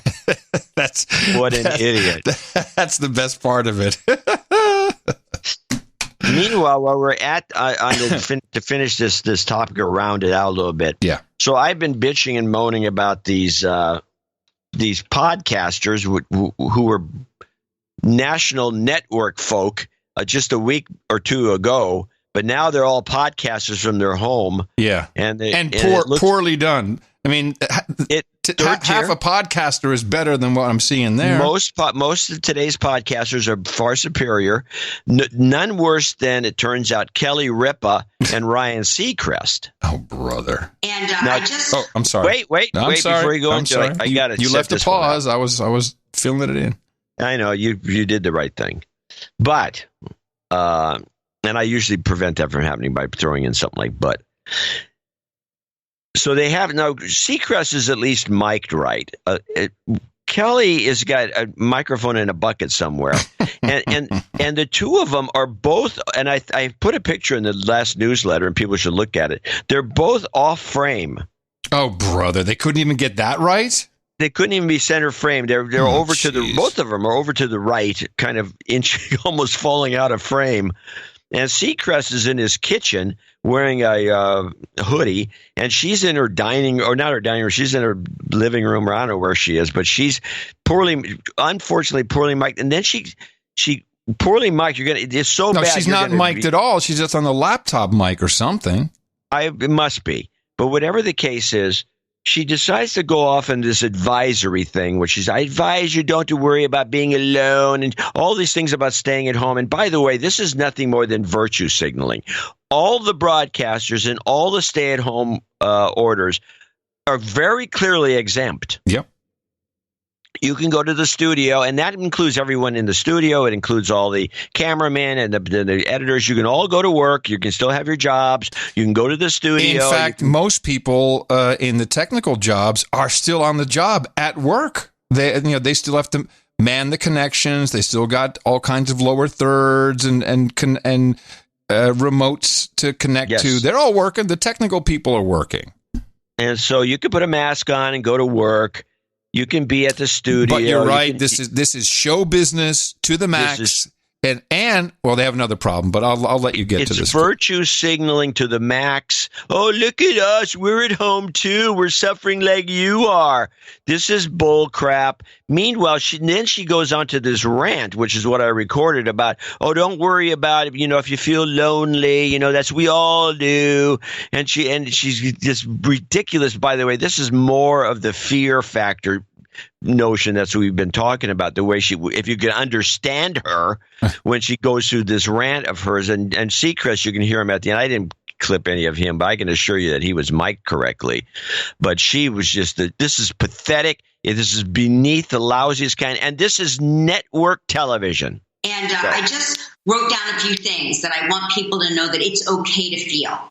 Okay? Okay. It is okay to feel scared and anxious and alone, and to have anxiety about money and jobs and food. And it is okay to not understand your kids' math. It's okay to not know what to say to your kids when they ask you, am I going to get it? It's okay to think that you are developing symptoms every time you hear somebody talk about symptoms. That is perfectly okay. It's okay to work from home without any pants on. That is perfectly It's okay. Our job tonight actually is to scare people to death. This, there's so much in what she's doing there. Yeah. It's sickening. It is sickening. Well, things will have to change, but maybe not the unprofessional nature of the technical broadcast. But I did a little search. I basically went to Ad Age, Advertising Week. I looked at all the articles. Let's take a look at what's going on. WPP, hiring freeze, cuts. WPP, the largest conglomerate of advertising agencies next to Omnicom. They're trying to save $1 billion. Ad buys are being canceled. The Interactive Advertising Bureau, the IAB, is trade group for online, have postponed they don't call them upfronts anymore. They call them new fronts for almost 2 weeks. So there's no money coming in for the new interactive buys. And above all, advertisers online are having an incredible problem because of, virtue signaling, but also the keyword filtering. Now, when you post something about COVID-19 or coronavirus, it gets picked up by the AI, and we need to talk about what's going on here. Agent Orange used his Google Voice account, sent a text message through his Google Voice account, which inquired about someone in the hospital in Texas, actually, a veteran, who might have coronavirus. The text message did not go through, and his account was blocked for the use of the term coronavirus inappropriately, which, of course, is an AI mistake and a filtering mistake. But this is happening everywhere, including the advertising. So publishers, they can't advertise on big websites that talk about the coronavirus because a lot of these keyword block lists or blacklists have that in there. So they're losing out on some of the biggest news stories. And that's not the advertisers. The online websites are going out of business. They cannot monetize record amounts of traffic, which actually costs more money, believe it or not. When you have a lot of people using your bandwidth in your server, the cost does go up one way or the other. 60 local newspapers, the plug is being pulled on them. Local advertising is based on events. A lot of it is. Yeah. Think of Austin. It's dead. So also look at BuzzFeed and all these guys. They're in trouble. But so is the New York Times. Because the online advertising is evaporating. And that's part of the virtue signaling. I have to be brand safe. I can't be on a conversation that's not brand safe. Or maybe there's comments that aren't brand safe. And the disinformation will be blamed for it. So they've screwed the pooch themselves. Ironically. It's the best part. That is the best part, is the irony. Yes. And with that, I'd like to thank you for your courage and say in the morning to you, the man who put the C in enhanced counter-drug measures, John C. Dvorak. Well, in the morning to you, Mr. Adam Curry. Also in the morning, all ships at sea, boots on the ground, feet in the air, subs in the water, and all the dames and knights out there. A hearty and large and well-meant in the morning to our troll room, noagendastream.com. Quick little troll count. Troll count now is, hello, trolls, 1,681. Not the record, but we've had a lot of people checking in live. We do the show live on Thursdays and Sundays at 12 Eastern, just to make it easy for everybody, 11 a.m. here in the beautiful Republic of Texas. And you can witness that by going to noagendastream.com. That's up 24/7. You can listen to the stream. You can get in the troll room, troll around, do whatever you want to do, make fun of people, learn something, meet new children from other lands, and also sample some of the best podcasts, all based on the value for value model. There is no commercials. It's a lot of good fun with good people. noagendastream.com. Remember, we have noagendasocial.com right now. Which is not, we've had it for 2 years, but it's very important if you want to share information and not be blocked by algorithms and artificial intelligence. If you have something that you actually want to share, there's a good place to do it because no algos run, nothing's deleted, no one's blocked. And you can also communicate with anybody at noagendasocial.com. I'm Adam at noagendasocial.com through any federated website. So you can do it from Mastodon.social, from Gab.com, anywhere you want. It's the federated model, and we like it a lot. And also, in the morning, to our artists for episode 1229, 1,229 episodes. The title of that was Orange Tongue. And we reused, this is a rare one, but we reused the album art that I had used to tweet the bat signal by Skip Logic. It was variation 1. It was a different variation, but it still had the show title in the number. So it's a gas pump that shows $1.22.90. It has no agenda in the, I guess that would be, is that Exxon colors? Or is that? No, it's mobile. Mobile colors, yes. Live from Gitmo Nation. Beautiful piece done by Skip Logic, who, has Skip Logic done some, Skip Logic's done some other stuff for us. I think we've used, well, maybe we haven't used any of it. We almost used one, and I think one did become a T-shirt. That's the Globe one, I believe. But he sent it. Yes, the Sorry We're Closed. Yes. Yeah, that was a good one, but it never really made our art, but it did make the shop's art. Yes. And so he sent a note around thanking us profusely. Yeah, and obviously we wanted to point out that this was a piece of art. Typically the rule is don't put the show number on it. But this was such a creative use of the show number that we felt it was okay because it was the gas station price pump. Yeah, and it was the best piece, mainly. I think it. Did we look at something else? There's a lot of, let's see, the drone, Nick the Rat, Citizen Drone. Just wasn't quite that pretty. You used the No Agenda, Do Not Resuscitate in the newsletter. I'm happy you did that. I vetoed that one because it looked too much like NBC. I don't want people to look at it and glance away. Thinking that's NBC, I don't want to listen to that. That was my next time. Have the dead birds have some smoke coming off them, like it was shot or that would help. That would help. NoAgendaArtGenerator.com. That's where you can look at all of the art that's made. It's where you can upload things. Lots of this art, as you heard, makes it onto T-shirts, mugs, caps, clothing, hoodies. At NoAgendaShop.com, which supports the artist, the shop, and the show. And above all, it's just fun to look at all the great stuff people come up with. NoAgendaArtGenerator.com. As part of our value for value model, we like to thank the people who support the show at high levels in the beginning of the broadcast. That's what we call our executive producers and associate executive producers. And we're going to thank them now. Yes, starting with our he's obviously a Grand Duke by now, but he doesn't take credit for anything other than his own title that he's decided to be Sir Anonymous of Dogpatch and Lower Slobovia. Oh, Dogpatch is back. And he actually sent cash. What, like dollar bills? No, not quite dollar bills, but it was cash. Wow. High denomination bills, let's put it that way, of $2,000.99. Yeah. Wow. And so that was welcome. And tell me he has a note. No note. No, he's got a note. He says, Sir Anonymous at Dogpatch and Lower Slobovia, bargain basement donation filled with all kinds of germs. Get it? Yes. Germs. Yes. Yeah. Thank all your producers that add so much to the information and entertainment of this critical service during a pandemic. Sadie Hawkins Day was again successful here in Dogpatch.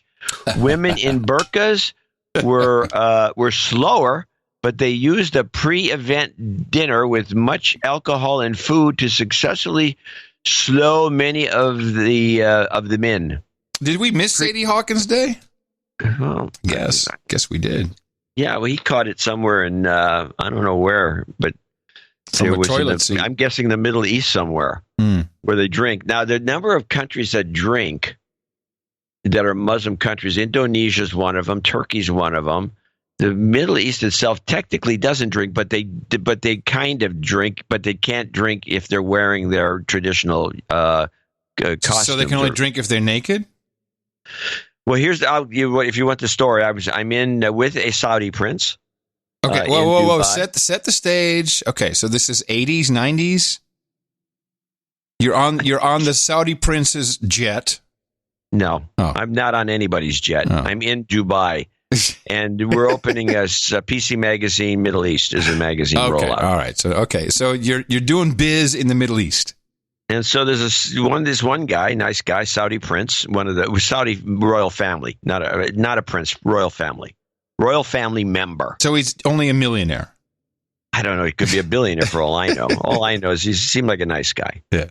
And I've run into these guys before, and they're very distinctive. They have a certain. They're charming. They have charm. They always wear expensive watches. Mm-hmm. And so there's a bar in this hotel, and he says, "You want to go have a drink?" Oh, he's hitting on you. No, he just wanted to sit down and have a drink. Oh. And I said, I didn't think you guys could go have a drink in these bars. I'm just saying. And he says, oh yeah. Well, no, you can't if you're wearing this outfit. I'll be right back. I'll be down in 5 minutes. Wait, so he was wearing his white outfit with the headbands? His dish dash, as they call it. His dish dash? Yeah, he's wearing that. And he comes down. He's got a pair of sunglasses on. His turban's gone. He's got a AC/DC T-shirt on, and he's wearing Good jeans. to go. We can drink. And now it's okay to drink. Did he have brown shoes on? I didn't notice. Oh, okay. No, tennis shoes. He was wearing tennis shoes, Nikes. All right. So I did notice. Anyway, so there's some issues there like that people don't fully understand anyway. Anyway, so dog power. So sounds like a loophole to me. Totally a loophole. So Anonymous is going on about the women getting them in drunk so they could chase them down. Pre-race discussion of how covering up your face in public, washing 5 times a day, no handshakes, and canceling all concerts is a successful transfer of extremist Islamic culture to the rest of the world. I just considered that. Yes, exactly. Damn Taliban. Orange! Best comment was how many prefer a magazine of hollow points and open carry to encourage social distancing. The Kalashnikov was noted as having a superior social distancing benefit. Dogpatch, it's only once a month, but I do love it when you write to us.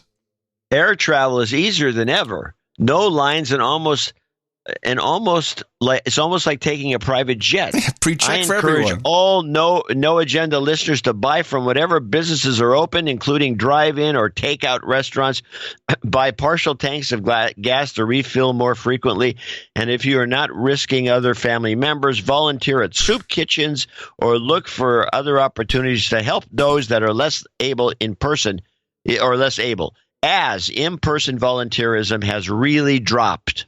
Yeah. There's some problems as well as, we do a lot for the Ronald McDonald House, of course, and I was happy to go and volunteer. No, there's only one person at a time because the offices and everything is in the house. So the limited personnel, because, we have sick people coming in, coming out. People went to the hospital. People go from there to the hospital. Children running around. It's very difficult. So they used to have every day there would be groups coming in, cooking, usually, an office or some social club. And so that's kind of scheduled on an ongoing basis. And that had to stop immediately. So now people have to, you send money, buy food, has to be delivered. It's a problem to even volunteer, is what I'm saying. He continues, conspiracy or not, just another flu or not, it can make you very sick for a while and is causing short-term overloads in the healthcare system. Panic is the biggest issue to look for. Panic is come on, John. Panic is the biggest issue. So look for a reasonable way to help others. In our third world charity, we are giving big bags of food to old couples with the condition that we will only give more food the next week if the parents are still there. We hope it will keep make the parents live longer. Anyway, so he's part of some organization doing that. NJNK as usual, and we want to thank him for supporting this show. Yeah, thank you. In a big way. Sir Onimus of Dogpatch in Lower Slobovia, one of the top supporters, refuses titles. We don't know much about him other than we always look forward. Well, of course, his support is almost unparalleled, but his notes are always inquisitive, interesting, and well thought out. And I put the money through a gamma radiation machine, which I have in the back room. So we're all good. So it should be fine. Okay, good. Onward. Is it Serena? You think Serena? I think Serena. Yeah, Serena. Serena Catania? Yeah. Catania. Catania. Yeah. In Carlisle, Pennsylvania, $530. Oh. And just a note, there's nothing like a dame, and I'm assuming that that's a request. There is nothing like a dame. Nothing in the world. Gimbo Nation will acclaim. There is anything but a dame. Yes, nothing like a dame. I don't think she's a dame yet. No, she's on her way. According to Eric, she has a very small amount of money to go. So she's close. Okay. Jeffrey Sackett in St. Joseph, Michigan, 333. Thank you for your courage. Another nice short note. Thank you for your courage. Yeah, we like the shorties. And thank you for your short note. Yes. Fawaj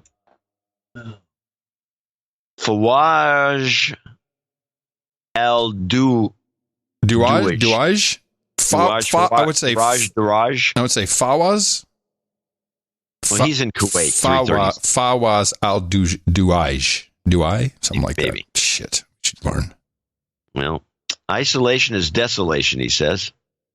I asked God to let me plant kisses on cheeks of friends and family. Jingle, stop the hammering. Say hello to my little friend. And anything in English by an Arab leader, current or former. Wait a minute. Stop the hammering is easy. I don't think we have a say hello to my little friend. No, we don't. That came from the Al Pacino movie. Yeah. We probably should have it. It's like every podcast in the world say uses hello that. To my little friend. There you go. All right. So you'll do that part. And then, so I can do stop the hammering. You do say hello to my little friend. And then anything in English by an Arab leader, current or former. Do we even have that? Probably have tons of it, but... Well, who would be an Arab leader that we'd have something from? Well, I don't know. I don't know offhand. I'll just do this, okay? And then we'll throw some karma. Oh, that's good. Then we'll just go all the way with. Yeah, we'll just. I mean, we got to do something, right? Stop the hammering. Say hello to my little friend. Yes, we have everything you want, including all of the oil for you here in Saudi Arabia. You've got karma. The worst. That was the worst. That was our last donation. I tell you, it was not the worst. It was up there, but it was not the worst. Okay. Dude named Sven in your neck of the woods. He's in Austin, Texas. He came in with $333. He sent a note in, a couple of notes actually. Oh, okay. Are you grabbing the mail? No, I don't have to. I already found it. I actually did some pre-show work today. Oh, I did I did pre-show work yesterday. I wrote that whole four theories. I think you actually had 5 in there, to be honest about it. Oh. Thank you again for this service, he writes. On my 33rd year, this is probably a birthday or something. On my 33rd year, my wife and I are fortunate enough to be expecting our first child. Please send karma to my wife. She's a wonderful person, smoking hot, building another human being from scratch, and has a very stressful job. From scratch?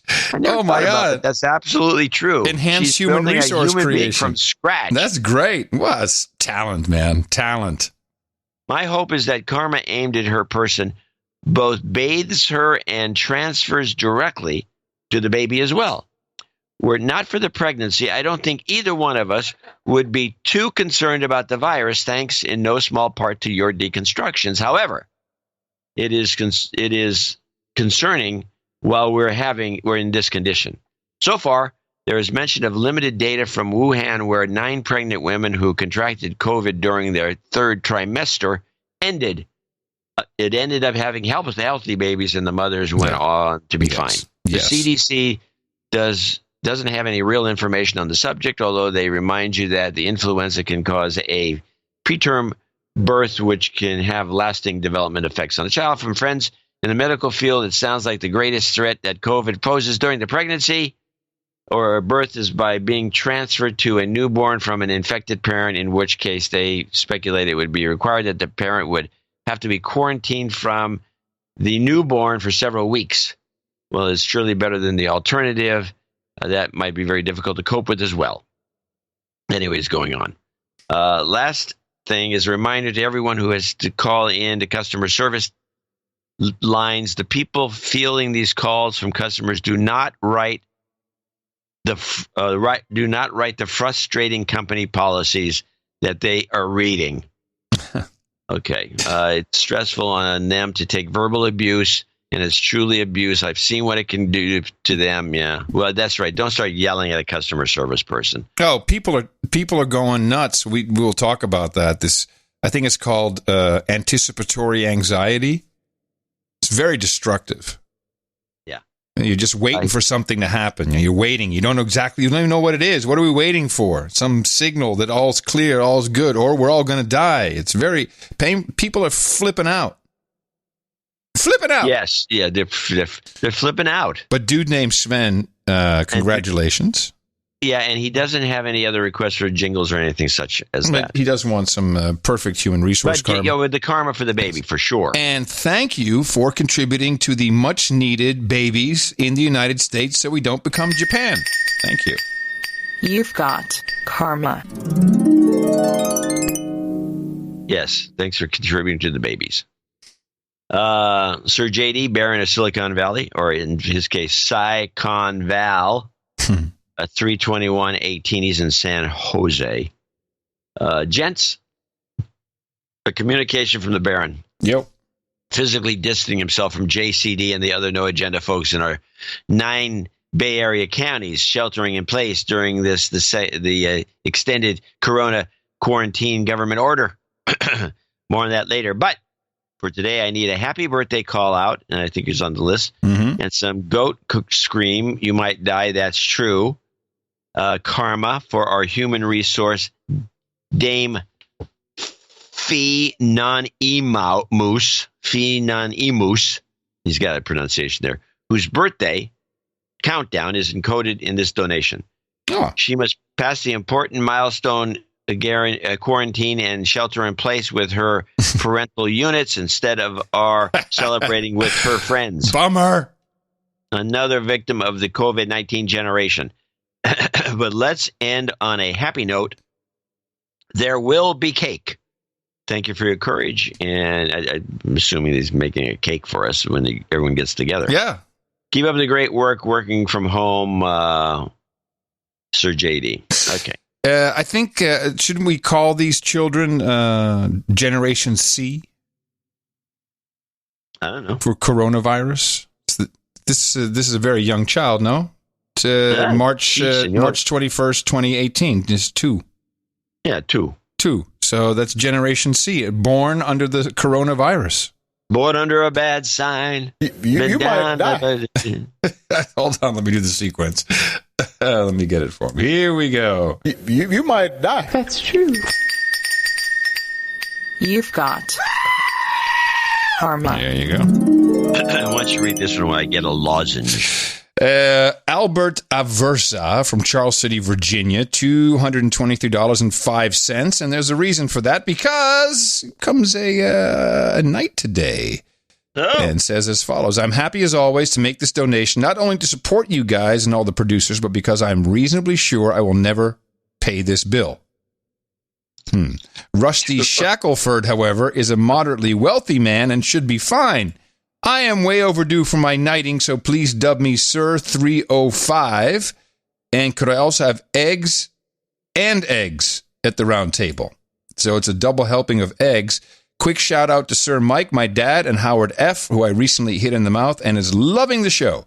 I'm sure he'd appreciate a douchebag call out. Well, happy to do that. Douchebag. Happy to comply. He asked for a number of jingles. He asked for Trump Space Force, for the Pew Pew, and a little girl yay, and I presume we're going to throw some karma after that, so here you go. Space Force! Yay! You've got karma. He was in for $238. That's an associate executive producer. Yes, but he becomes a knight today and wants eggs and eggs. And what he meant by won't pay the bill, he felt I can say he felt as if that the show brought so much value to his life. Ah, I see what you're saying. This lozenge sounds like you got a mouthful. You know what the problem? I'm telling you what the problem is with this lozenge. It's really sticky and it sticks to my teeth. So when I try to tuck it so I could talk, there I got it. It sticks. And it's very annoying. Yes, it's annoying for the listeners as well. It's true. It's very true. Let me take and remove it for a second. Yeah, maybe you should think about that. I did. I just did it. I stuck it under the table. Sticks like a champ. This is more like glue. Listen, why don't you chomp on that and I'll do the next note from Clayton Usher, 22222. Clayton's from Chicago. Longtime listener, first-time donor, so please help remove all this excess douche. You've been de-douched. There you go. Douche removal complete. I'm donating today in the hopes of starting a trend of finding unique percentages of our slave stipend of 1,200. What is this? Stipend of 1,200 Australian or Austrian. I'm not sure. It's an umlaut here, so I don't know what this means. A stipend to donate to the best podcast in the universe. I chose to donate 18-ish%, 18 for Jewish good luck, and I say ish because my Catholic family only recently found out my mother was born out of wedlock and was related to a large Jewish family. Thanks, Ancestry.com, for some added family drama. Yes. For the last 6 years, I helped build a small bioengineering company from Louisville, Kentucky into an international brand. Last April, my years of work and a promise of future ownership were rewarded by being let go with zero severance. Through Skype video, no less. Gotta love technology. I slowly went bankrupt while suckling like a globalist vampire on the jobs karma of fellow producers more fortunate than I. After 8 months of Vampire, I was hired by a small team of engineers in Chicago where I'd already been living for the past few years. In return, I would like to send out jobs karma for anyone who has hit a rough time during the Rona and can't afford to donate. I imagine Pence's jobs karma will work best because he sounds about as dead inside as one feels in between jobs. For me, I require no jingles but would feel very refreshed to hear one toot from the harmonica. And I think we should still do the most powerful Nancy Jobs karma, but I need a harmonica toot from you. Jobs, jobs, jobs, and jobs. Let's vote for jobs. You've got karma. Onward with Tristan Onion Martins. Yes. Onion, Mr. Onion. By the way, Clayton was 222.22. And we have 201.33 out of Milwaukee, Wisconsin. As a trucker during thousands of miles a week, there's a lot of time to fill with listening to the radio, podcast, books on tape, etc. It's quite different to listen to anything on the radio or the internet that isn't tainted by the mainstream panic media. Mm-hmm. I just want to thank you for being one of the few out there that is willing to call out the bull crap that the mainstream panic media and all the late night talk shows throw out there. Just a quick shout out to one of my friends that finally slapped me in the face and pointed me to the No Agenda show. I shall call him Mike the Shark. So dramatic your read. I'm enjoying it. Onion Tristan, Onion Martins. I request some goat karma. You've got karma. All right. With a twisted mouth harp. Nice. Get that thing going there. Daniel Mariano is our last on our associate executive producer list, and Pflugerville. Pflugerville. I don't know why Pflugerville. There's nothing funny about Pflugerville. It's perfectly fine. It's not far from here. Where are you from, boy? I'm from Pflugerville, Texas. It's right near. What's wrong with that? It's right near Fritztown. You got a problem with me being from Pflugerville? Pflugerville. $200. Dear John and Adam, I'd like to have an F cancer, health karma from my ex-father-in-law who is suffering from symptomatic melanoma? Oh, is that no, that's not how melanoma is. It says melanoma. That sounds bad. I wouldn't want it. Thanks for everything you guys do. We'll gladly give you that. I just want to see what it is. Myeloma is the way it's pronounced. Myeloma, is that how you pronounce it? Myeloma. Yeah. Ugh, not good. What is it? It's bad. Oh, okay. Well, give him a F cancer for sure.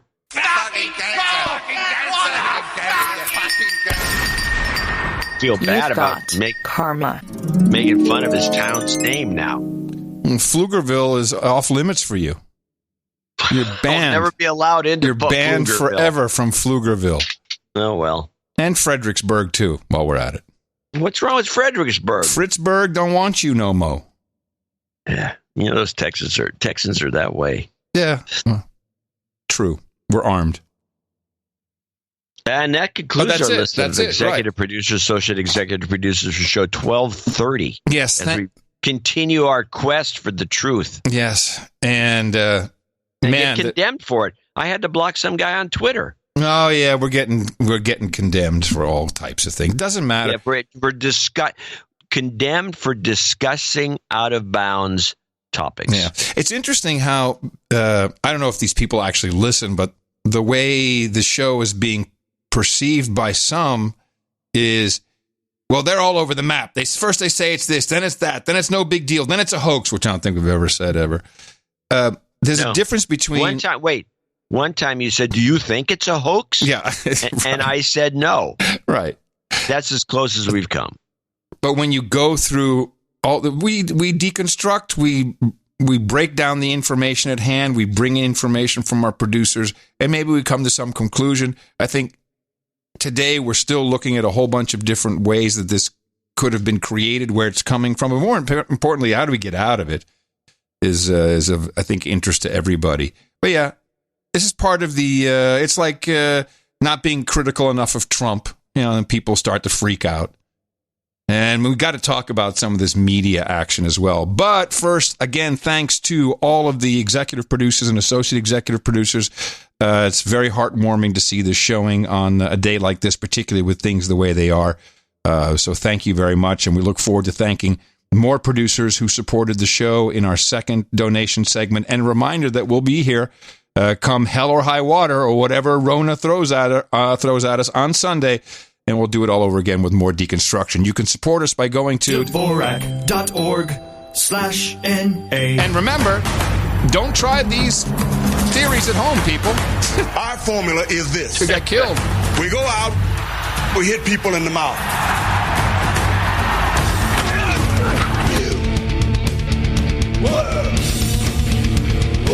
You've got mail. Shut up, slave. I wanted to play a little compilage clip because it's so easy to forget. I mean, gosh, what was happening 3-4 weeks ago? I don't remember what the hell we were talking about. But for sure, the media is completely convinced that Trump has killed people by not responding quickly enough. In fact, I think it's probably worth playing this little ditty from Nancy Pelosi. She was on with Pooper. And in the beginning of this, you'll hear her talking. Well, I'll point it out as we go.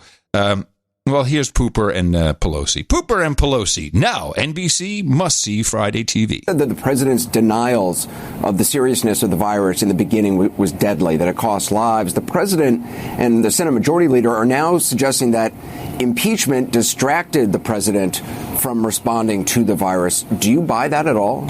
I like this because it's very interesting that the first move the United States made, as everyone on stage would say, at the direction of the president, I decided to get up this morning, and then we decided to block China from coming. And that was the day after he was told, which was in the middle of his impeachment trial. So I don't think he was distracted, and I don't know where this quote from Anderson Pooper comes from, but Nancy responds. I think that's an admission that perhaps the president and the majority leader cannot handle the job. We have a life and death situation in our country, and they should not try to hide behind an excuse for why they did not take action, but it does admit that they did not take action. Isn't that interesting how that immediately got twisted around? So someone says something to Anderson Pooper, and then all of a sudden, oh, they admit they didn't take action. And what's she going to do about it? But that's for an after-action review down the road. Right now... Yeah, that's for action later down the road. We're going to try and impeach him again for not using the Defense Production Act properly. We have to work together to get the job done. And all of the statistics that we are hearing break every one of those deaths. All of that loss of life is tragic for our country. To see the big numbers, though, we have to see what we can do to stop that growth of that number of people dying. And so yesterday, we spent the day, our Democratic members on the phone almost all day, communing with each other, with the press, with everyone we could to say, Mr. President, implement the Defense Production Act because our men and women, our first responders, our healthcare providers, our TSA, everyone who comes in contact with or is administering to the needs of people who are sick or potentially infected deserves our help. How can we be worthy of praising them, of praying for them, of thanking them, if we are not giving them what they need, the personal protective equipment that they need to do their jobs, and the ventilators to save the lives that they are there to save? This is something that, regardless of what went before, that we in the here and now have to address. The president can do that by implementing the Defense Production Act. And this is what they will do another investigation. They're going to do a 9/11 style commission, also similar to the Warren Commission for the assassination of JFK. A 9/11 style commission where they will be looking at all of the failures of President Trump and how many people died because of him, because he would not evoke the Defense Production Act, which, of course, he has used sparingly, as far as I know, only to threaten General Motors, who were price gouging those a-holes. or at least they were holding out for a better price. And this is the narrative. Trump killed people by not acting quickly enough and by communicating to the American people that it was nothing, it's not dangerous. He is responsible for killing people, killing them by misinforming them on television. Orange! So let's listen to the media starting January 31st through March 14th. People are like, I think I have the flu. Could it be the coronavirus? Overall, most people should not be terribly concerned about it. You definitely want to pay attention. Should they panic? No, Americans do not need to panic. What I would suggest, however, is that Americans take this as a wake-up call for seasonal flu. Flu is a much bigger deal. There's an important context we need to keep this in, and that is that the flu is more deadly. Maybe this is a good opportunity to remind people of that. Such a good reminder. And while there's a lot of fear over this coronavirus, the flu is already widespread in the U.S., and it really is much more deadly, is it not? Coronavirus is not going to cause a major issue in the United States. We're going to have 40 to 60,000 deaths this year in the United States from the influenza, and it's preventable. And there are only 12 confirmed cases of coronavirus here in the state. The risk is low. The risk, however, for the flu is through the roof. Health warning from doctors, why they say people should be more worried about the flu than the coronavirus. Half of the people in America do not get a flu shot, and the flu right now is far deadlier. So if you're freaked out at all about the coronavirus, you should be more concerned about the flu. Oh, and there's Pooper himself saying it. Gee, isn't that coincidental? So take this clip. It'll be in the show notes. You can get it from Clips and Docs in the tab at the top. Download it and make sure you play that for people who keep saying this. Because it's just not true. Everybody had the same information. Another opportunity within a couple of weeks to make another clip medley of just the opposite. Well, of course. Obviously. Okay, let's see. Well, while we're on the cup, we're still talking a little bit about it. We have to at least discuss this. Mm-hmm. That Joe Biden is now a podcaster. Did you get any of Joe's podcast? I only took a little piece of it, but before we play it, I do want to play a Joe Biden clip. Oh, I have a couple myself. He's been really on the ball. Okay, well, let me play the piece of the podcast I thought was interesting because I thought you'd like it. It's only a 7-second snippet. The podcast is really not very good. It's essentially Joe asking somebody to ask him questions. So he brings this guy on. He asks him a couple of questions. He said, what do you think? And the question guy just immediately reads from a script. You can tell it's all scripted. And he says, well, Joe, let me ask you questions. What do you think we should do? I'm the expert. What do you think we should do? And so then Joe rambles on. And and if you listen to this 7-second clip, I want you to see if you can spot the edit. Oh, that's done. Just one? Just one? That whole show is pieced together. This is one of the more egregious ones. Same sound guys, they don't care about Joe. They don't even think they like him. And they edited this thing so it sounds like junk. Ron is an outside advisor to my campaign. He led the Ebola response in President Obama's and my administration in 2014. Jeez, that's 2 edits in there. This the first? Two? I think there's 2. Ron is an outside advisor to my campaign. That's the first one there. He led the Ebola response in President. That's the second one. They chopped in led the Ebola response. Listen. To my campaign, led the Ebola response in President Obama's and it's completely different cadence. They dropped the whole thing in there. My campaign led the Ebola response in President Obama's. It's like, hi, my name is Joe Biden. And the Ebola, it's like a Mad Libs insert. This is, and they have to because the guy talks like this normally. I put it slightly differently. What is his responsibility, and what if there was allocating responsibility is I'll let history do that, but. So I'm a pretty good editor. I couldn't fix that or this one. And in order to avoid those very high numbers, we have to do at least several things. One, we have to depend on what the president's going to do right now. And first of all, he has to wait till the cases before anything happens. Look, the whole idea is he's got to get in place things that were shortages of. Whoa. I I could edit that and make it sound good, but I would like to see that. This particular one, I could probably edit and make it sound good. I could try. Maybe we should do an edit challenge one of these days. Okay. I just have to get I have to set it up to do that. In fact, I'll have it set up for the next show because Joe's going to be around. Well, I do have the one, of course, talking about flubs. You can read. This is the Biden clips. This is Biden Kuha, but this is not. Yeah. No, okay, I think I heard this one too. And our Secretary of State insisted, and this broke the meeting up basically in terms of her influence, that this be called the Wuhan virus. I love that so much. Why don't we just put them all together? I mean, it'll just sound like a real interview from Joe. So can you write all of them? Yeah, here we go. And our Secretary of State insisted, and this broke the meeting up basically in terms of her influence, that this be called the Wuhan virus. Ron is an outside advisor to my campaign. He led the Ebola response in President Obama's and my administration in 2014. I put it slightly differently. What is his responsibility? And what if there was allocating responsibility is, I'll let history do that. But yeah, Joe, we have episode 2 of the show ready. It's all set. We edited it together, made you sound good. Yeah, it sounds just like a Joe Biden discussion on any show. There really is no other option for the Democrats than to kill him and blame it on the Rona. So, I mean, they got to do something.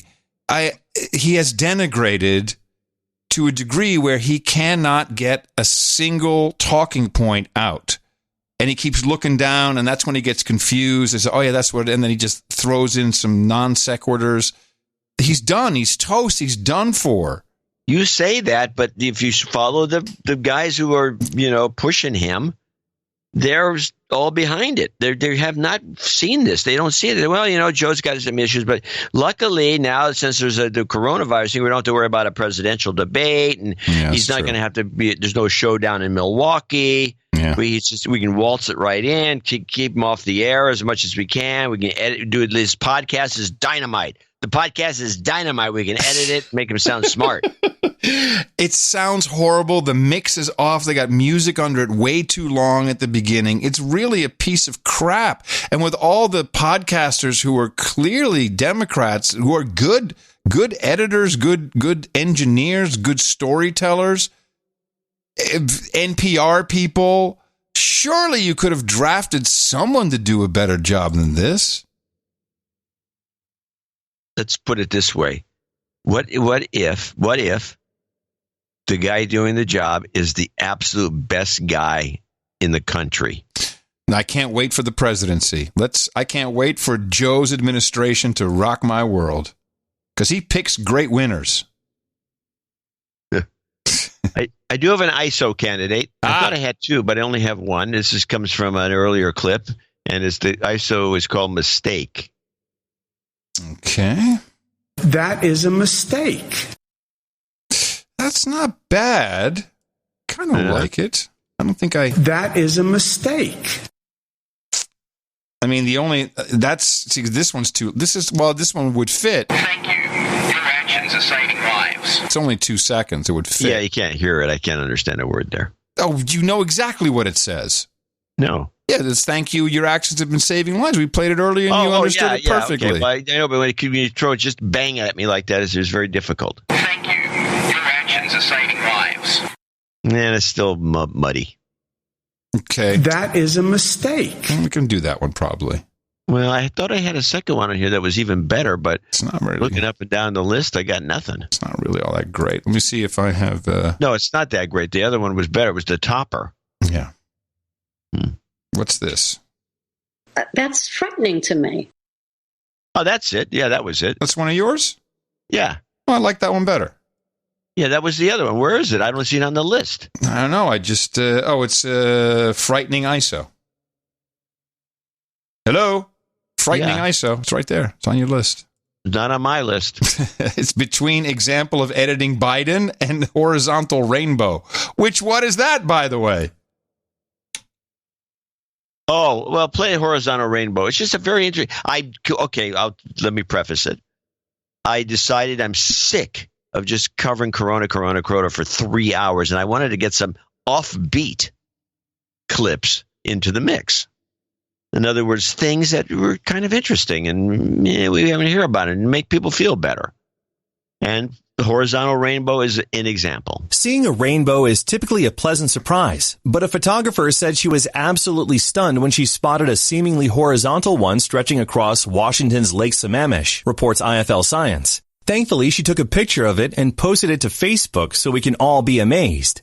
According to the University of California, Santa Barbara, they're called fire rainbows, even though they're not a blaze or even technically a rainbow. It reports they're actually known as circumhorizontal arcs, which occur when the sun is higher than 58 degrees above the horizon and its light passes through high-altitude cirrus clouds made up of hexagonal plate ice crystals, which act as a prism. Well, wasn't that educational? Jeez, this is more educational. Oh my gosh, it is a double rainbow. I cannot believe it. It's a freaking double rainbow. I thought that would be something like that. It's a horizontal rainbow. People should look this up and take a look at the photo. If you ever saw one of these in real life, you'd freak. Anyway, I mean, it's just the freakiest thing you've ever seen. It's almost impossible to describe. Okay, well, wait a minute. I got another one, another good feel-good story. Yeah? This is the Puffin Report. Okay. These are puffins. They've just returned to their home on the Isle of May after spending the last 8 months at sea. Some 100,000 of the birds landed back in their native Scotland after spending fall and winter on the North Sea and the Atlantic Ocean, where they fed and raised their newborns in more than 40,000 family units. In fact, puffins find a single partner and mate with them for life. David Steele, manager of the Scottish Natural Heritage and Nature Preserve where the puffins make landfall, said about the migration, they'll meet up with their partner and use the same nest hole, what's called a puffin burrow, and they'll do a bit of spring cleaning and bits of the nest have collapsed, which is a lot like most species of penguins. But don't let their striking resemblance and affinity for seaside homesteads fool you. While puffins are often mistaken for penguins, they're not actually related at all, especially considering their one glaring distinction: puffins can fly, and penguins cannot. Now that the puffins have made landfall, the first eggs should start appearing in about 3 weeks. Okay, so clearly you have a little bit of cabin fever, you're locked in, you're watching shitty-ass television, and there's an intervention is needed. You can't be watching this. I mean, I did start War and Peace, the actual television series. Figured this would be nice and long. I could probably get through 30 episodes of War and Peace, but the puffin stuff has got to go. All right, I got one more. Mm-hmm. This is this irks me because I would have known about this. Then again, I thought twice about it and saying, wait a minute, is it possible that these people have been tricked and they've sent 10,000 names to Mars to be picked up by some alien force that's going to come down now and either steal the people or maybe they're going to shoot them? I have no idea. But let's listen to this story. A brand new rover is headed to Mars, and it will carry the names of 10.9 million people, according to NASA. Million. So many people responded to NASA's Send Your Name to Mars campaign that the Red Planet will receive a list of names bigger than the population of Greece. The names are stenciled on 3 silicon chips. Engineers managed to fit all 10.9 million names on these chips using electron beams. They sit above a piece of art showing Mars, the Earth, and our shared star. Millions of people will be able to see a trace of themselves on Mars, since the silicon chips are positioned within range of the rover's cameras. According to Space.com, the rover is named Perseverance, which comes from a 7th grader who won NASA's naming contest. 155 other essays from students who made the finals are also recorded on the rover's chips. The Perseverance rover is set to land in a Martian crater that used to be flowing with water from a lake and river delta, where NASA hopes to find ancient life. It will also release a helicopter scout and test out drawing oxygen from the planet's thin atmosphere. This is horrible. What is this drivel you're bestowing on us? This is very educational. Oh, please.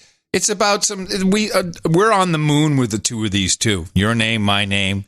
We got one of these chips that's been dropped on the moon, supposedly. What's my name doing on the moon? It was for no agenda. You don't even remember this. No, I don't, actually. Yes. Someone sent us up to the moon. On same deal, one of these chip deals, and it's like, okay, you'll be there for whatever. Huh. It's not all that great. There's probably like Adam Curry. There must be like 10,000 Adam Currys. There's at least, I know there's probably hundreds of John Dvoraks. Mm-hmm. So how do they know who it is? Do they have our address? Social security number? Oh, brother. This is dubious. Yes. Okay. I want to get back to the media and the bull crap. And really, I hope that out of all of this comes two things. Social media is ineffective, or it's very effective if you like getting sicker than you already were. And most of the mainstream media cannot be trusted. In fact, pretty much all of it cannot be trusted. Just cannot be trusted at all. And two examples. One is, this is kind of interesting. So now the media is eating itself, and everyone's going after Fox News. This is Joy Reid, who now has taken over Trish Regan's spot. No, it's not taken over her spot. She competes against her, I guess. No, Trish Regan's gone. She was on Joy Fox. Reid took over Chris Matthews' Chris old Matthews. spot. I'm sorry. Yeah, that's right. So she's got Chris Matthews' old spot. She brought on some, I guess, a opinion writer from Vanity Fair, Gabriel Sherman.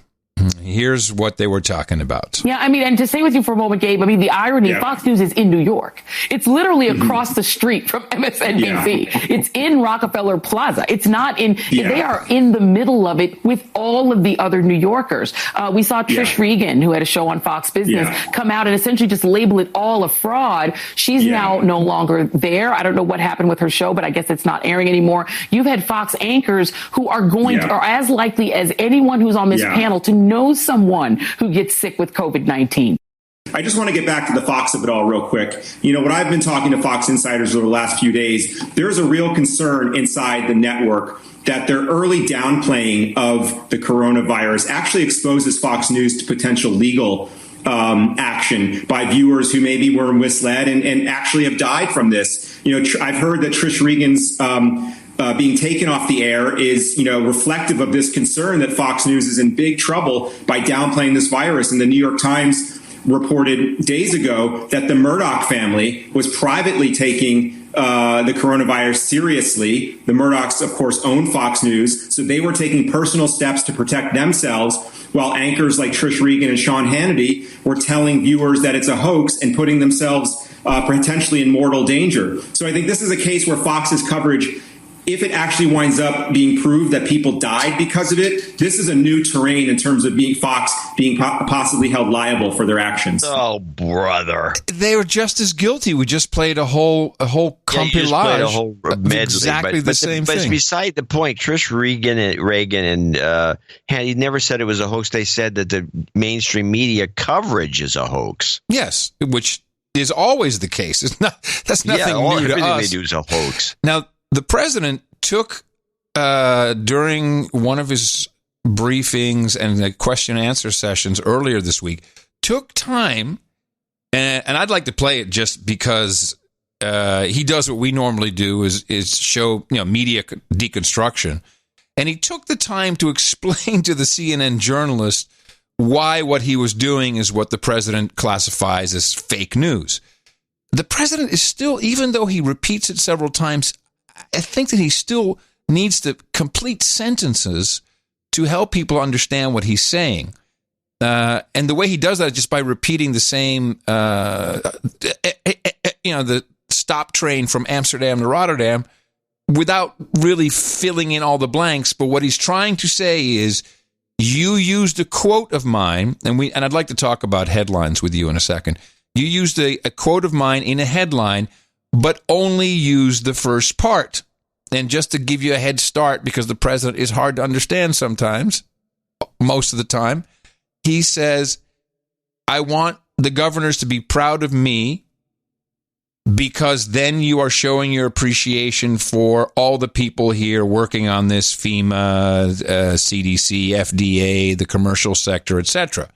But of course, they don't do that. So the way CNN played the quote was, Mr. Ego wants you to be appreciative of him, and otherwise you don't get helped, which was the gist of the story. So this reporter, and this is a story from a week ago, this reporter stands up, tries to, and they've all done this. Yamiche Alcindor is on top of the heap of, you said on March 4th at 3:29 p.m., this was just like the flu. Are you still of that opinion? You know, this kind of bullshit.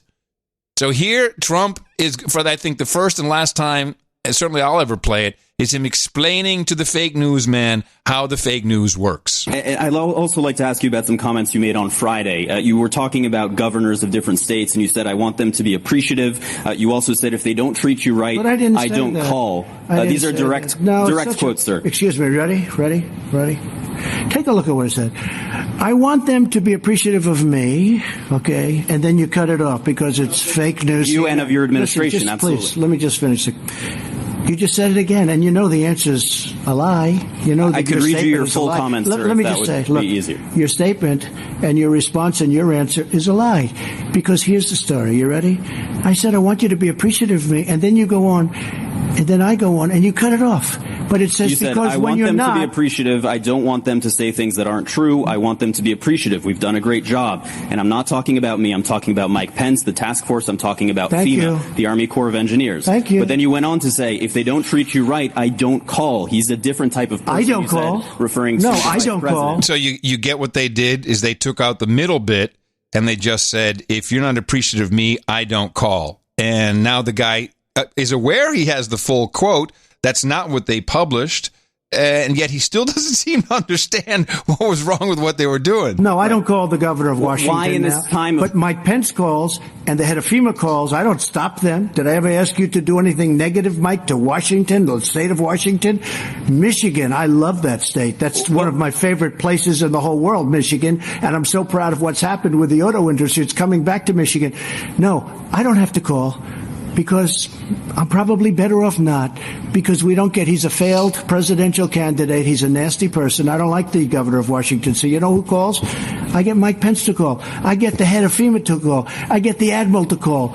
But what you didn't say, see, you started it off and you talked about, I have to be appreciated. But then when you read the rest, it said, because if you don't appreciate, you're not respecting these incredible people, the two admirals. You're not appreciating FEMA and the Army Corps of Engineers who built 2,900 beds in 3.5 days. And you're not appreciating all of the work that's been done. And you're not appreciating these incredible people from private enterprise that are delivering things in numbers that nobody's ever seen. See, and that's why people aren't watching CNN very much anymore. That's why they don't like it. That's why your ratings are no good. Because you, even after knowing the truth for days now, you bring up the old lie. Read the rest of your question, the rest of your statement, you didn't put in. You have to put that in. And it said in there, FEMA, and it said in their Army Corps of Engineers, because when they disrespect me, they're disrespecting our government. And you know what? I don't mind if I'm disrespected, but they can't disrespect the Army Corps of Engineers and FEMA. So, I don't think he does a very good job at explaining it. Well, it seems as though the best way to explain that situation is to have rehearsed the explanation, expecting it. Yeah. And even better would be to have a chart showing the full statement, showing what they produce, showing a couple of the headlines, and showing what I can do in the newsletter, and I do, and then making it very clear. Because trying to explain it just verbally on the fly is very difficult. Yeah. It's not easy, and he's not, and he's flustered. He flubs. What I see, and the guy is a moron who can't even. The guy is sincere. The reporter, I have to say, and I think you may have to agree. The guy is sincere. He just doesn't see it. No, he doesn't actually see it. No. Same thing with that Alcindor woman. She's blind to anything other than her whatever she thinks. She's a Democrat activist. She's an activist. She's also on her, because I watch C-SPAN. She's on her phone and she's getting questions because it's all live. She's getting questions from home base on the fly as she's going. Ask him this. The fucking orange man. Ask him this. You know that's what's going on. Headlines. Please explain how headlines are created, who does them, and why they do them, because that is the most damaging part of the news industry. And I'm talking about print in particular, but online, and everybody does it. What is the point, and why is it dangerous, if at all? You would know because you understand how headlines happen. Well, headlines are written by the editors, not by the writers. Thank you. 90% of the time. Not always. Writers can put a headline on there, and if it's a real gem, the editors will let it go. But generally speaking, the editors like to feel that they're doing something. And so they'll look over some copy, and then they'll write a headline for it, and they'll put it on there, and then the writer gets blamed. Oh, that writer. When in fact, it's the editor who 90% of the time writes the headline. So, and that can be done. And if the writer hates Trump, he'll take something out of context or just make something up or put something there that's jazzy and gets your attention. The thinking is that the editors know more about how to get attention, and the writers know more about how to, do the reporting. And the editors can then edit their reporting and then get some attention by putting a nice headline on there. And that's pretty much the way it's done in newspapers and magazines. On websites, I don't know the general policy. It's if websites have editors, obviously the editor will have a shot at it. But most of the time on really low-end places, which is not CNN, you would just do it yourself and post it. Right. Well, what's sad is that a lot of these headlines are so deceptive that it actually screams the opposite of what's in the article, or draws your attention to an outrageous point, but the truth is underneath, below the fold. And many of the writers that are out there that are trying to be objective complain bitterly about, even if they want to write something that's maybe complimentary or just report what happened, they find a lot of their stories are killed. It's the editing class of this country that is the stooges, the Democrats, the agents provocateurs. I don't know what you want to call them, advertising. That's the class of people that's causing the problem more than the writers themselves. The writers cater to them, of course, because you're not going to get in the paper or wherever you're doing. I mean, this is all dead. I mean, at some point, and I think your point earlier that this is because of the advertising, these guys ironically are killing themselves because they can't. That's the best part. They can't get, they have to do this, but the same, because they want to ruin Trump, and at the same time they're ruining themselves, and it's backfiring. Everything they're doing is backfiring. It might be better if they just did the opposite. Well, I hope, yes. And where most of these are propagated is on Twitter. I would say Twitter is the main place to get your headline circulating. A good tweet with the right words will get you lots of clicks. Yep. Lots and lots of clicks. But it's just, ironic is really the only descriptor of it. That through all of this blocking and blacklisting, and by the way, who gave Google and Twitter and all these other jamokes the idea that they know everything about coronavirus and therefore they are the arbiters of truth? Who made them the boss? And we know it's coordinated. They've all agreed to coordinate this. Yeah, it's beyond me. Well, people should stop using them. This is the time. Go to noagendasocial.com. This is the time to get off of it. Because it's not helpful and it's not healthy. You can just see it. You can see, especially if you veer, which is hard to do on No Agenda Social. And by veer, I mean all of a sudden, let's go look at Rob Reiner's feed. And Rami Reiner, his daughter. What I like about No Agenda Social is people have spats and disputes and flames, but it always peters out. It goes because there's no algo that's jamming it in everybody's face. Oh, look at this. There's a fight over here. Look at this. Look at this thread. Oh, unroll the thread. Oh, my God. Look, outrageous. I'm going to show my support by donating to No Agenda. Imagine all the people who could do that. Oh, yeah, that'd be fab. Yeah, on No Agenda. In the morning. And whoa. Uh-oh. What dropped? Something fell over. Glass of water. Oh, is it everywhere? Well, it's not everywhere. It's on the floor. Do you need a moment? I need a moment to get more water, but that's okay. Let's go with this. The dog will lick it up. Don't worry about it. Russ, we have a few people to thank for show 12:30. And it's not, is it 12:30? Yeah, 12:30. No, it's 11:45. Russell Davidson is at the top of the list from Fort Collins, Colorado. It came in with $133, followed by DC Girl, Not a Spook, $100. She calls herself Not a Spook. Well, it's because I said she was a spook, and now she has to make sure that she always says she's not a spook, because she's not a spook. She's just a fine producer. Makes it seem she's a spook. And DC Girl, along with, I think, is it DC Girl? There's all kinds of jobs, for dudes named Ben, dudettes named Bernadette. There's tons of jobs, and she's helping them. She's posting them on No Agenda Social. So if you want to... Oh, good for her. Yeah, it's good stuff. She's trying to make up for good lost time. Sure. Some dude named Satesh, is that right? In Locust Grove, Virginia? $100. Please call me some dude named Satesh, and this is my second donation, so please de-douche me. You've been de-douched. He wants us to think about the elections in Guyana. We'll work on it. Randall Myers in Manassas, Virginia, another Virginian, $100. Sir Facbase in Houston, Texas, $100. Joseph Van Dorp, $100. That came in as a check.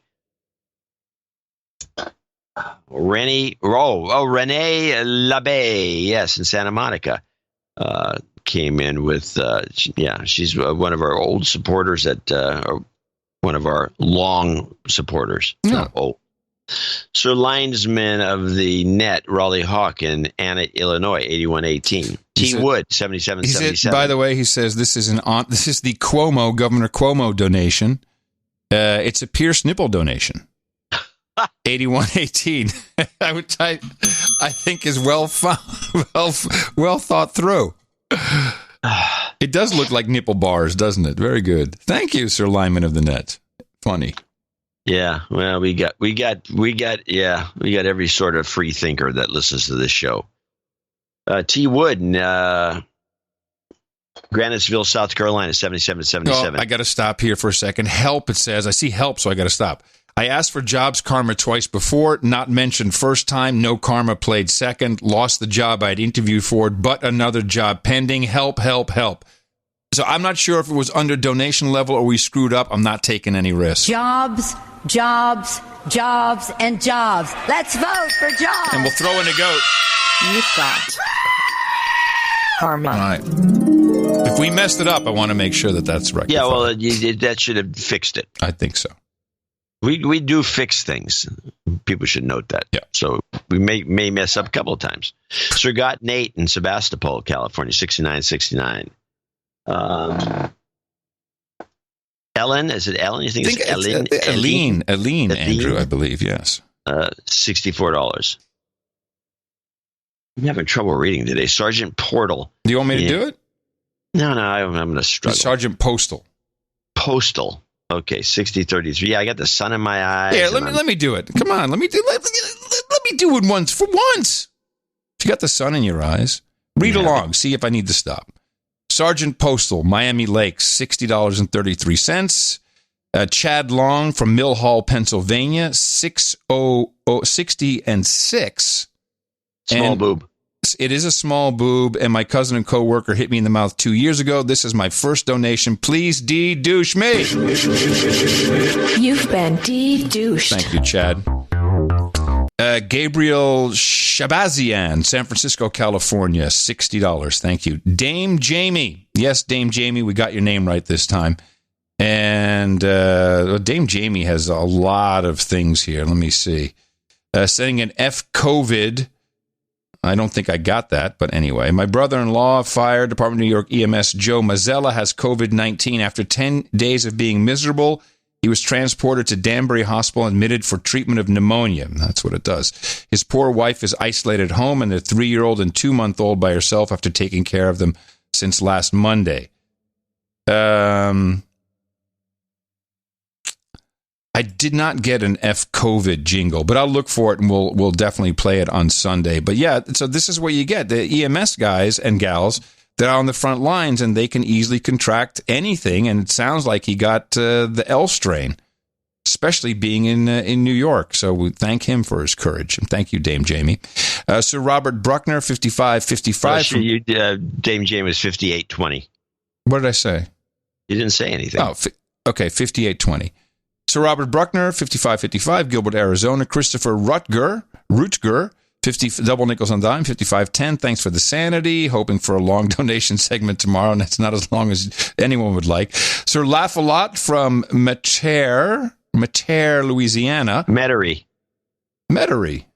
Yeah. Oh, isn't that odd? I read it as Metairie. Metairie. Yeah, it's pronounced Metairie down there. Thank you for maintaining your high standards while everyone is lowering theirs to virtue signal. Yes, good point. My son Ben, a knight in waiting, and I appreciate all the hard work. And he's a ham, KC5DDY, and I say 73s from K5ACC. Laura Wilson, also double nickels on the dime from Sammamish, Washington. Love me some No Agenda. Working hard to get the Gen Z kids listening. Good luck. Harry Pilgrim from Fredericksburg, Virginia. Double nickels on the dime. Harry, good to hear from you. A longtime listener and supporter. Aaron Newberry, 5333, Aurora, Colorado. Eric Hokel from Deutschland. Eric, $52, has been supporting the show for many, many years. So appreciated. Sir Sean DeSantis, Knight of the Northern Everglades, $50.33. That is Sir Sean to you, yes. Sir Patrick Comer, Baron, Sir Patrick Comer, San Diego, California. The rest are all $50. Michael Janoski in Lindora, Pennsylvania. Stephen Jacobson, I think it's Stefan in this case, from Liverpool in the Merseyside, Great Britain, $50. Jeremy Cartwright, Rockford, Illinois. Andrew Oxenham from Knoxville, Tennessee. Stephanie Sprague,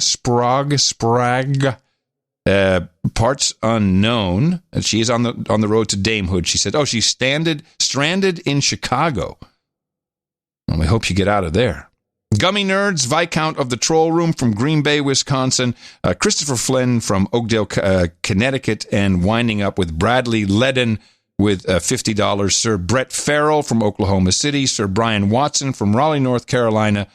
Francisco Tejeda in Cibolo, Texas. Greg Morrow, Inc.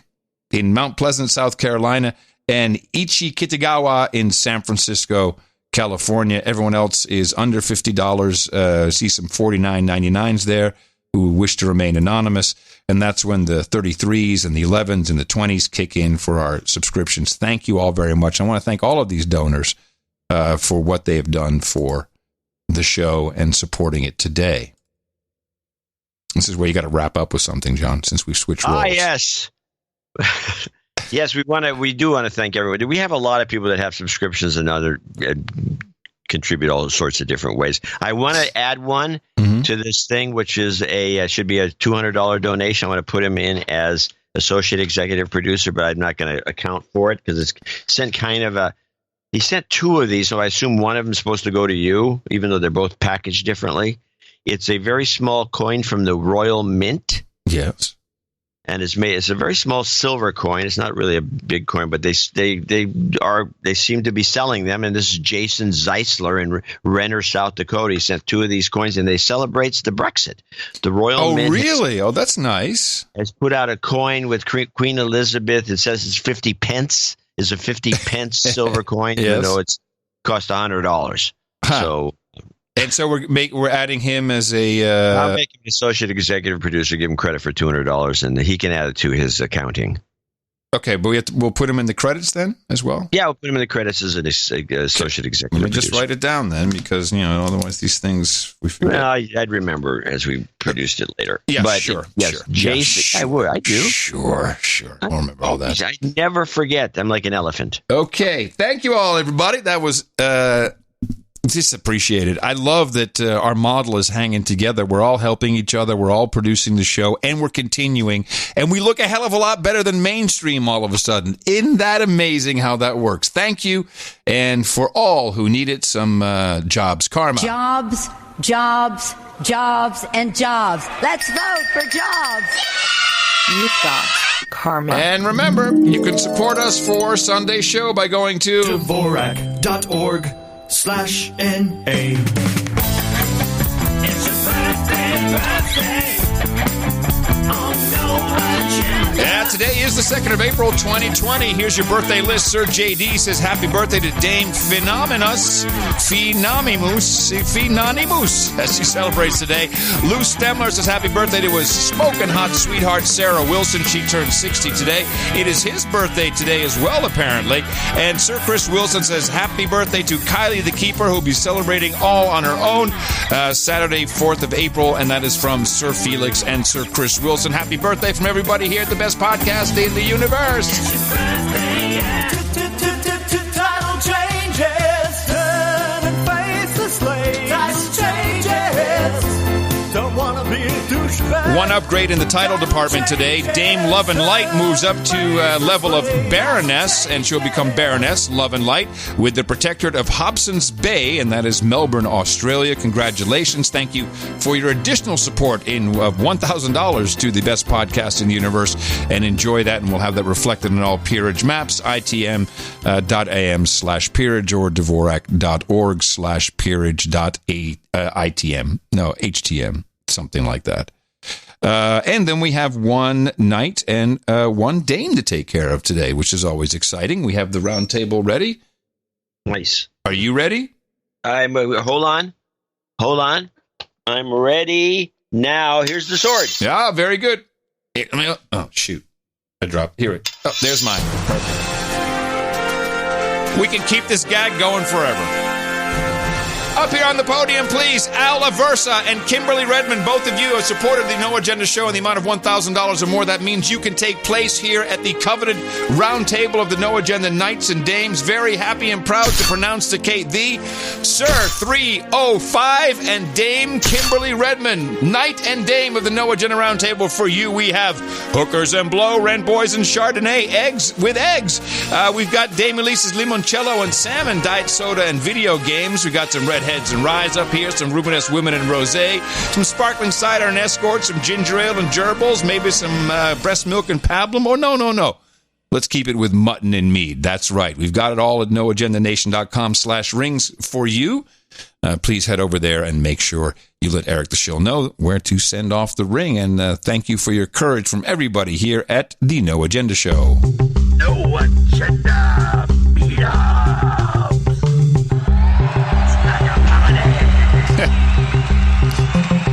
Yes, it's like a party, only the parties aren't happening too much, unfortunately. Due to the Rona, there's just not a lot that can be done. However, I do have a belated meetup report from Kansas City. This was held on March 28th. In the morning, No Agenda Nation. I think this was the dog park, John. That remember the people are going to meet in the dog park. I don't know how it turned out. We're about to find out. In the morning, No Agenda Nation. This is Sir Spencer Wolf of Kansas City. And this is Dame DeLorean. Thank you for your courage. We are here at the Swope Park, off-leash dog park, because dogs are people too. Well, this is, of course... dogs are people too. You heard it, because you got dog people. Dogs are people too. And it's just us. We've been here for the meetup, so we're still holding it down for the KC meetup. It's happening.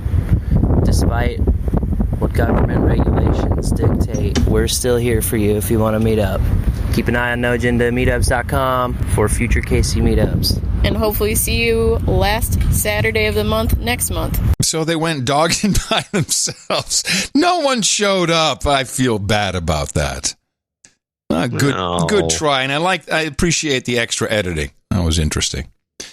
We did have our first No Agenda video meetup. Video. This is sent to me by producer Mary. Mary says, well, it was pretty good. We had 3 Americans and a Scandinavia online. This is one for the history books. The first video meetup was actually a great success.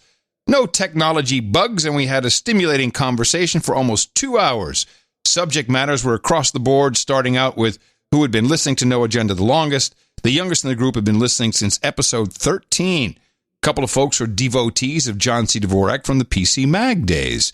The consensus was to schedule another video meetup. Check the calendar and join from wherever you are. Even John and Adam are welcome to drop in. No excuses, you won't be in town.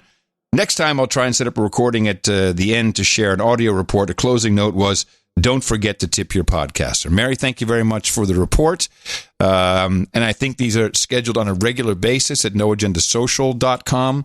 It's just posted and everyone jumps in and there's phone numbers to dial into and video or audio.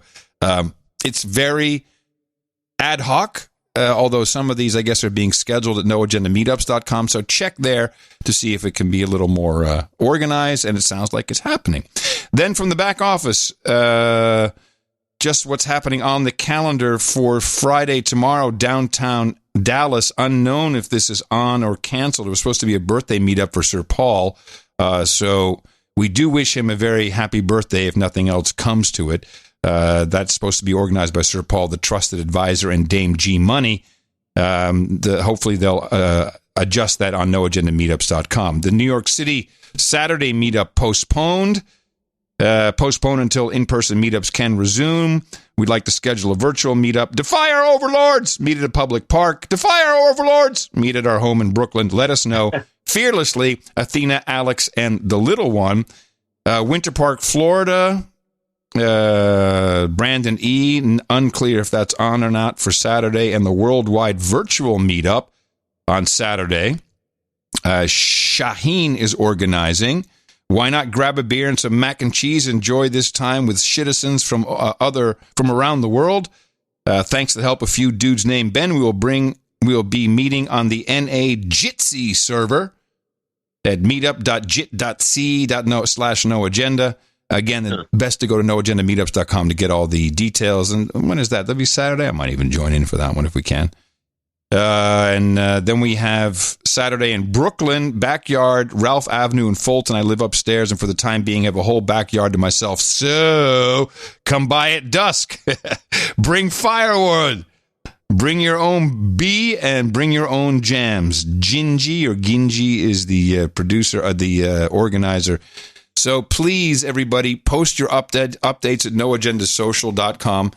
noagendameetups.com so that we can inform everybody if they're on or not, and especially the video meetups. Let's make sure we keep the information up to date. noagendameetups.com. The No Agenda meetups, whether they're in person or virtual, they're like a party. Sometimes you want to go hang out with all the nights and days. You want to be where you won't be triggered or held to blame. You want to be where everybody feels the same. It's like a party. Just like a party. So I have a clip following up on Lara Logan's new show. Yes, that show where she has no agenda. Yeah, I was thinking about that, by the way, because there's still some old web pages where it says no agenda with. And I was thinking she must be actually pleased that we made mention of this through attorneys, because don't you think you'd rather be Adam Curry has no agenda rather than no agenda with? Because that means you're expendable. Yeah, that's a good point. So she has to be happy with us. Yeah. Because I'm sure the network wouldn't have done it, but they had to do it. Yeah, now, you've actually just brought something up that we've never talked about. We don't need to delve into it, but we we figured it all out with her. Is that the way to put it? Pretty much. Okay. With her producers. It's not her. She probably doesn't even know. Right. But they probably actually kind of I bet you they gaslighted her. So, Laura, we think it should be changed the name because you should be in front. Your name should be at the top. It's exactly.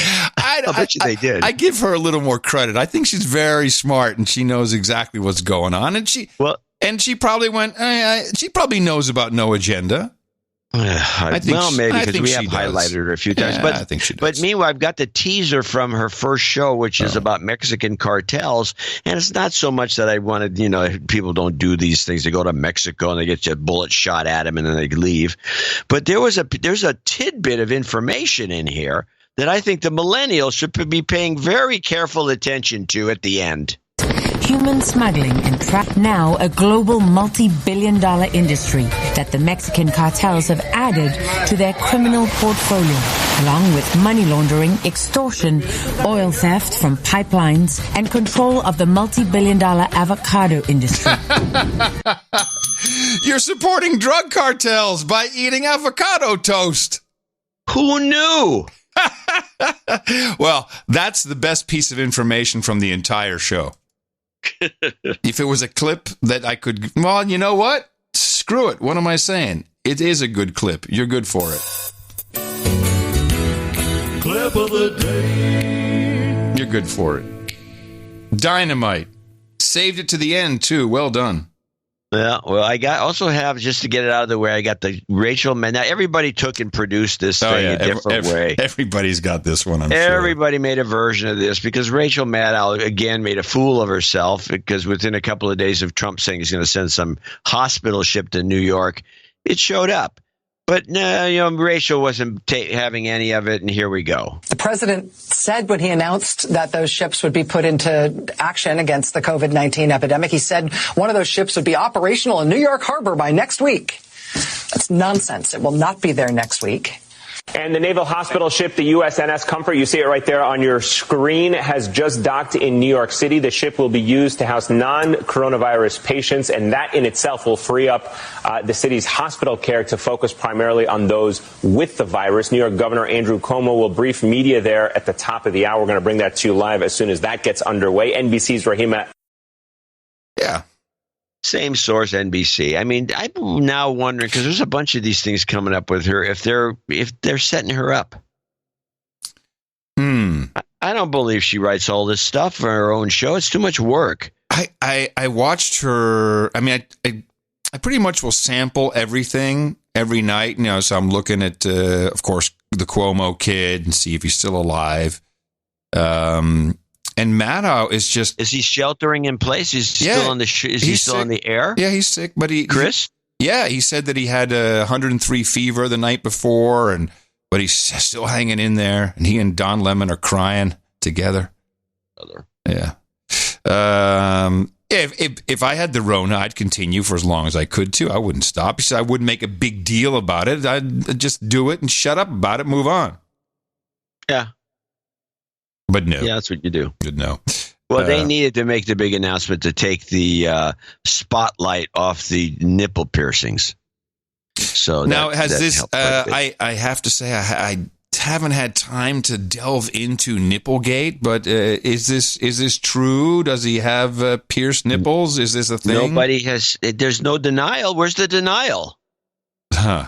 Cuomo should go on the mic. He gets on the air every day, and he go on the mic and said, by the way, after we close this hospital, I would like to announce that I do not have nipple piercings. I wear my suspenders under my shirt. That's what he could say.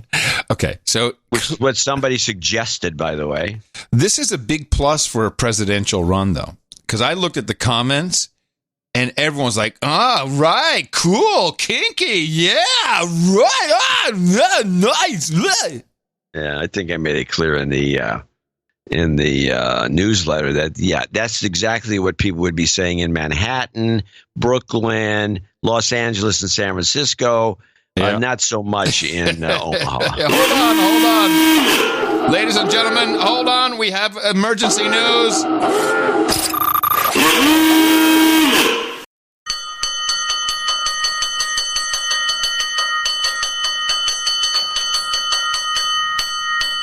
We now officially have over 1 million cases of coronavirus. Yeah, actually, that number's been going back and forth since yesterday. I heard 1 million then too. Well, it just happened now, according to the troll room. Sure. Well, but we all know how it works. Yes. But let's get back to Rachel Maddow. You think she's being set up? That's interesting. Well, it may be because she's losing her numbers. After she's been losing her numbers consistently. Well, you know what she's doing wrong. She still has a studio-like environment. She should go home. She needs to go home, do it in the closet, or when whatever looks Right. Well, she's been out of the closet for some time. See, that was such an open door. It didn't even crack a smile for me. Yeah, well, I'm sorry. But when somebody throws me a softball, I have to hit it. I was referring more to me being in the Cludio, a closet studio. Yeah, no, I got the joke. Now, you have to assume that there's people like the Joy Reids and some of these other people don't like Rachel because she lords it over everybody over there. Her numbers are down. And you've been in these environments. People are the people in, especially this third tier of broadcasting. They're very, they're aggressive at getting rid of someone so they can take their place, and they want to move up. And I mean, that's how it would happen to Chris Matthews. He got ousted. He's oh man, let's get rid of him and put Joy Reid in. And, she's probably been working it. The whole thing is creepy. Yeah, there's probably a lot of creepy stuff going on at NBC in general. Yeah. All right.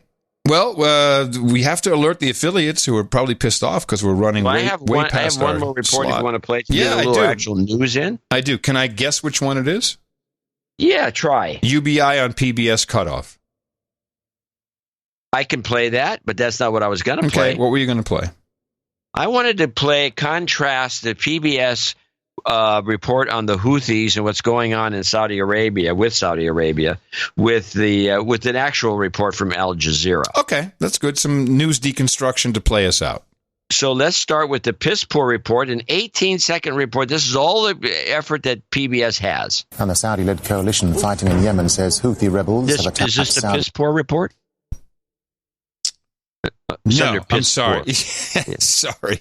Here, it was coincidentally also 17 seconds long. Here we go, 18 seconds. Saudi Arabia is being accused of torture and other crimes against civilians in Yemen. Human Rights Watch reports that Saudi military forces and their Yemeni allies have committed a long series of abuses.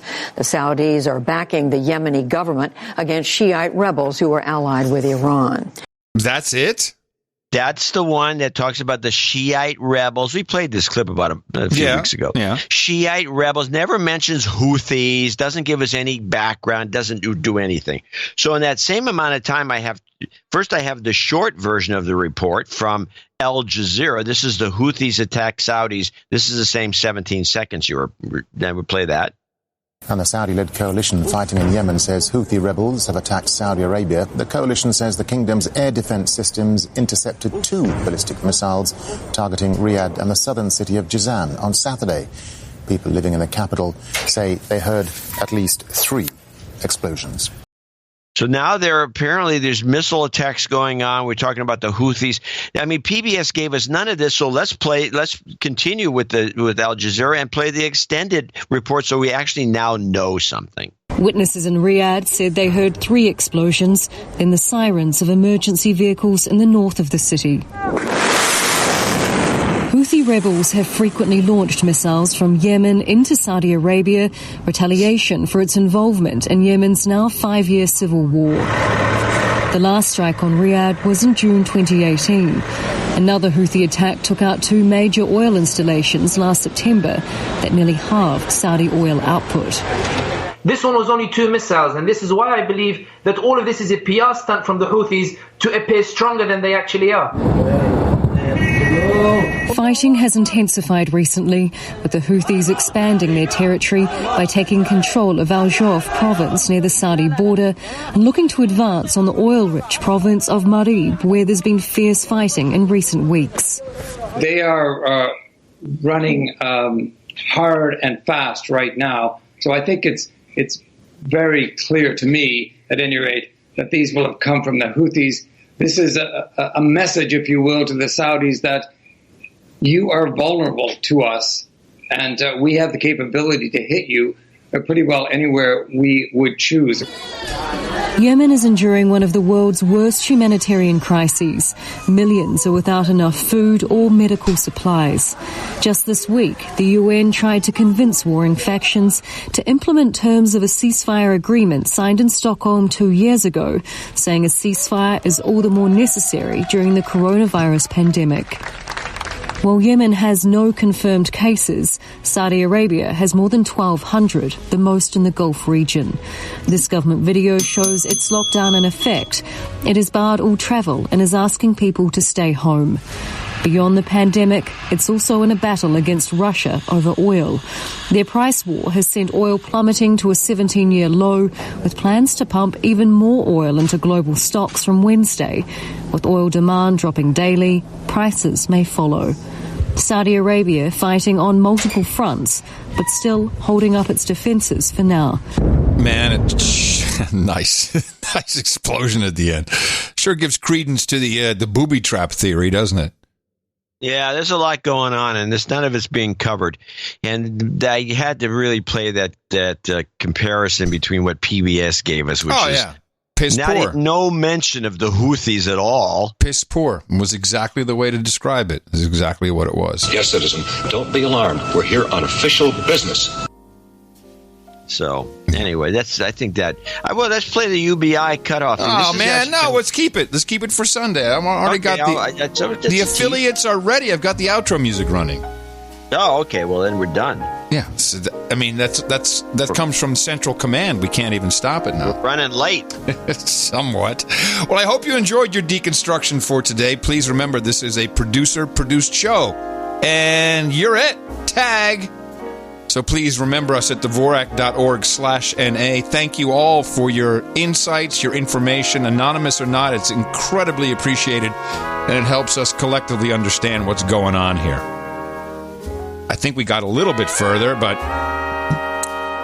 we'll continue to work on it. As the elites continue to give us bits of information, remember, there are no secrets, only information you don't yet have.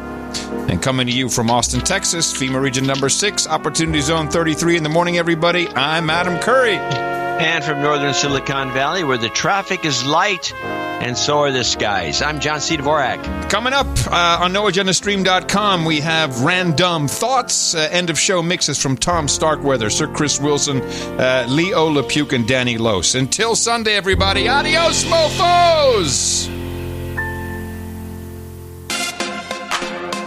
1 in every 4 species of mammal on Earth is a bat. Wants to come out. States, but by golly, they know that Kevin Durant just got diagnosed with the coronavirus. So this is how a good operation works. Home and the species of mammal on Earth is a bat.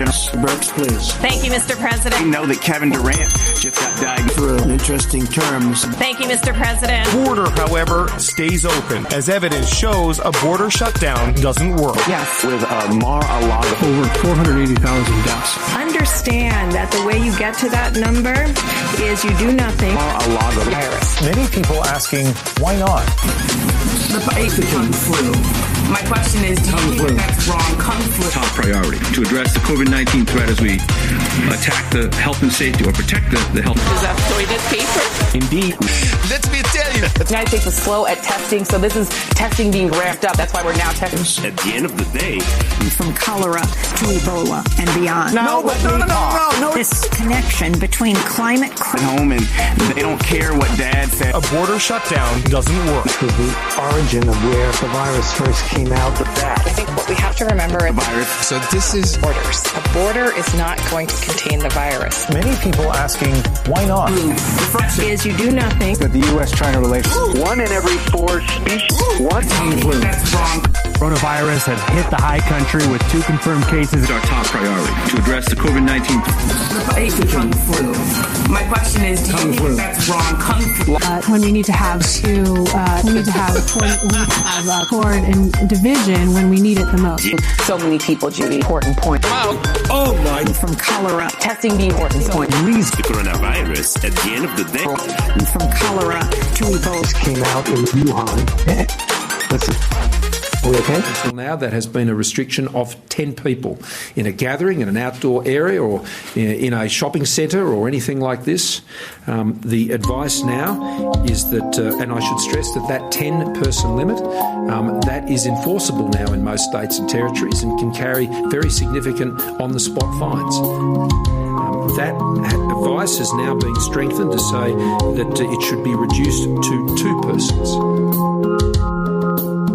I see it infected people fall, and the terror of it all broadcast on my TV. Create the panic designed to swell my poor amygdala as well. Social distance, you and me, just the two of us. If we wanna go outside, just the two of us. Just the two of us. Just the two of us.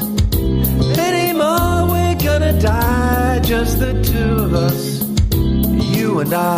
All right. Projection models. Bernie, can you hear me? Tell them the truth. They can handle it. It's an incredibly dark topic, an incredibly horrible topic. The model. It's incredibly interesting. Projection model. But he's been very generous to the me. model. I got him ships, I got him hospitals, model. I got a lot of things that... and the model, by the way... He had paid the model assumptions and presumptions. It's hard to envision that. Again, we should listen to the scientists. But right now, we have to listen to the scientists. So, when you talk about second wave, I think you really are talking about two different things that are a little bit different. So, for example, in early June, we could well have the coronavirus largely behind us. But I want to give people hope too. You know, I'm a cheerleader for the country. We're going through the worst thing that the country's probably ever seen. Bernie, can you hear me? Listen to the scientists. Should listen to the scientists. And two different things that are a little bit different.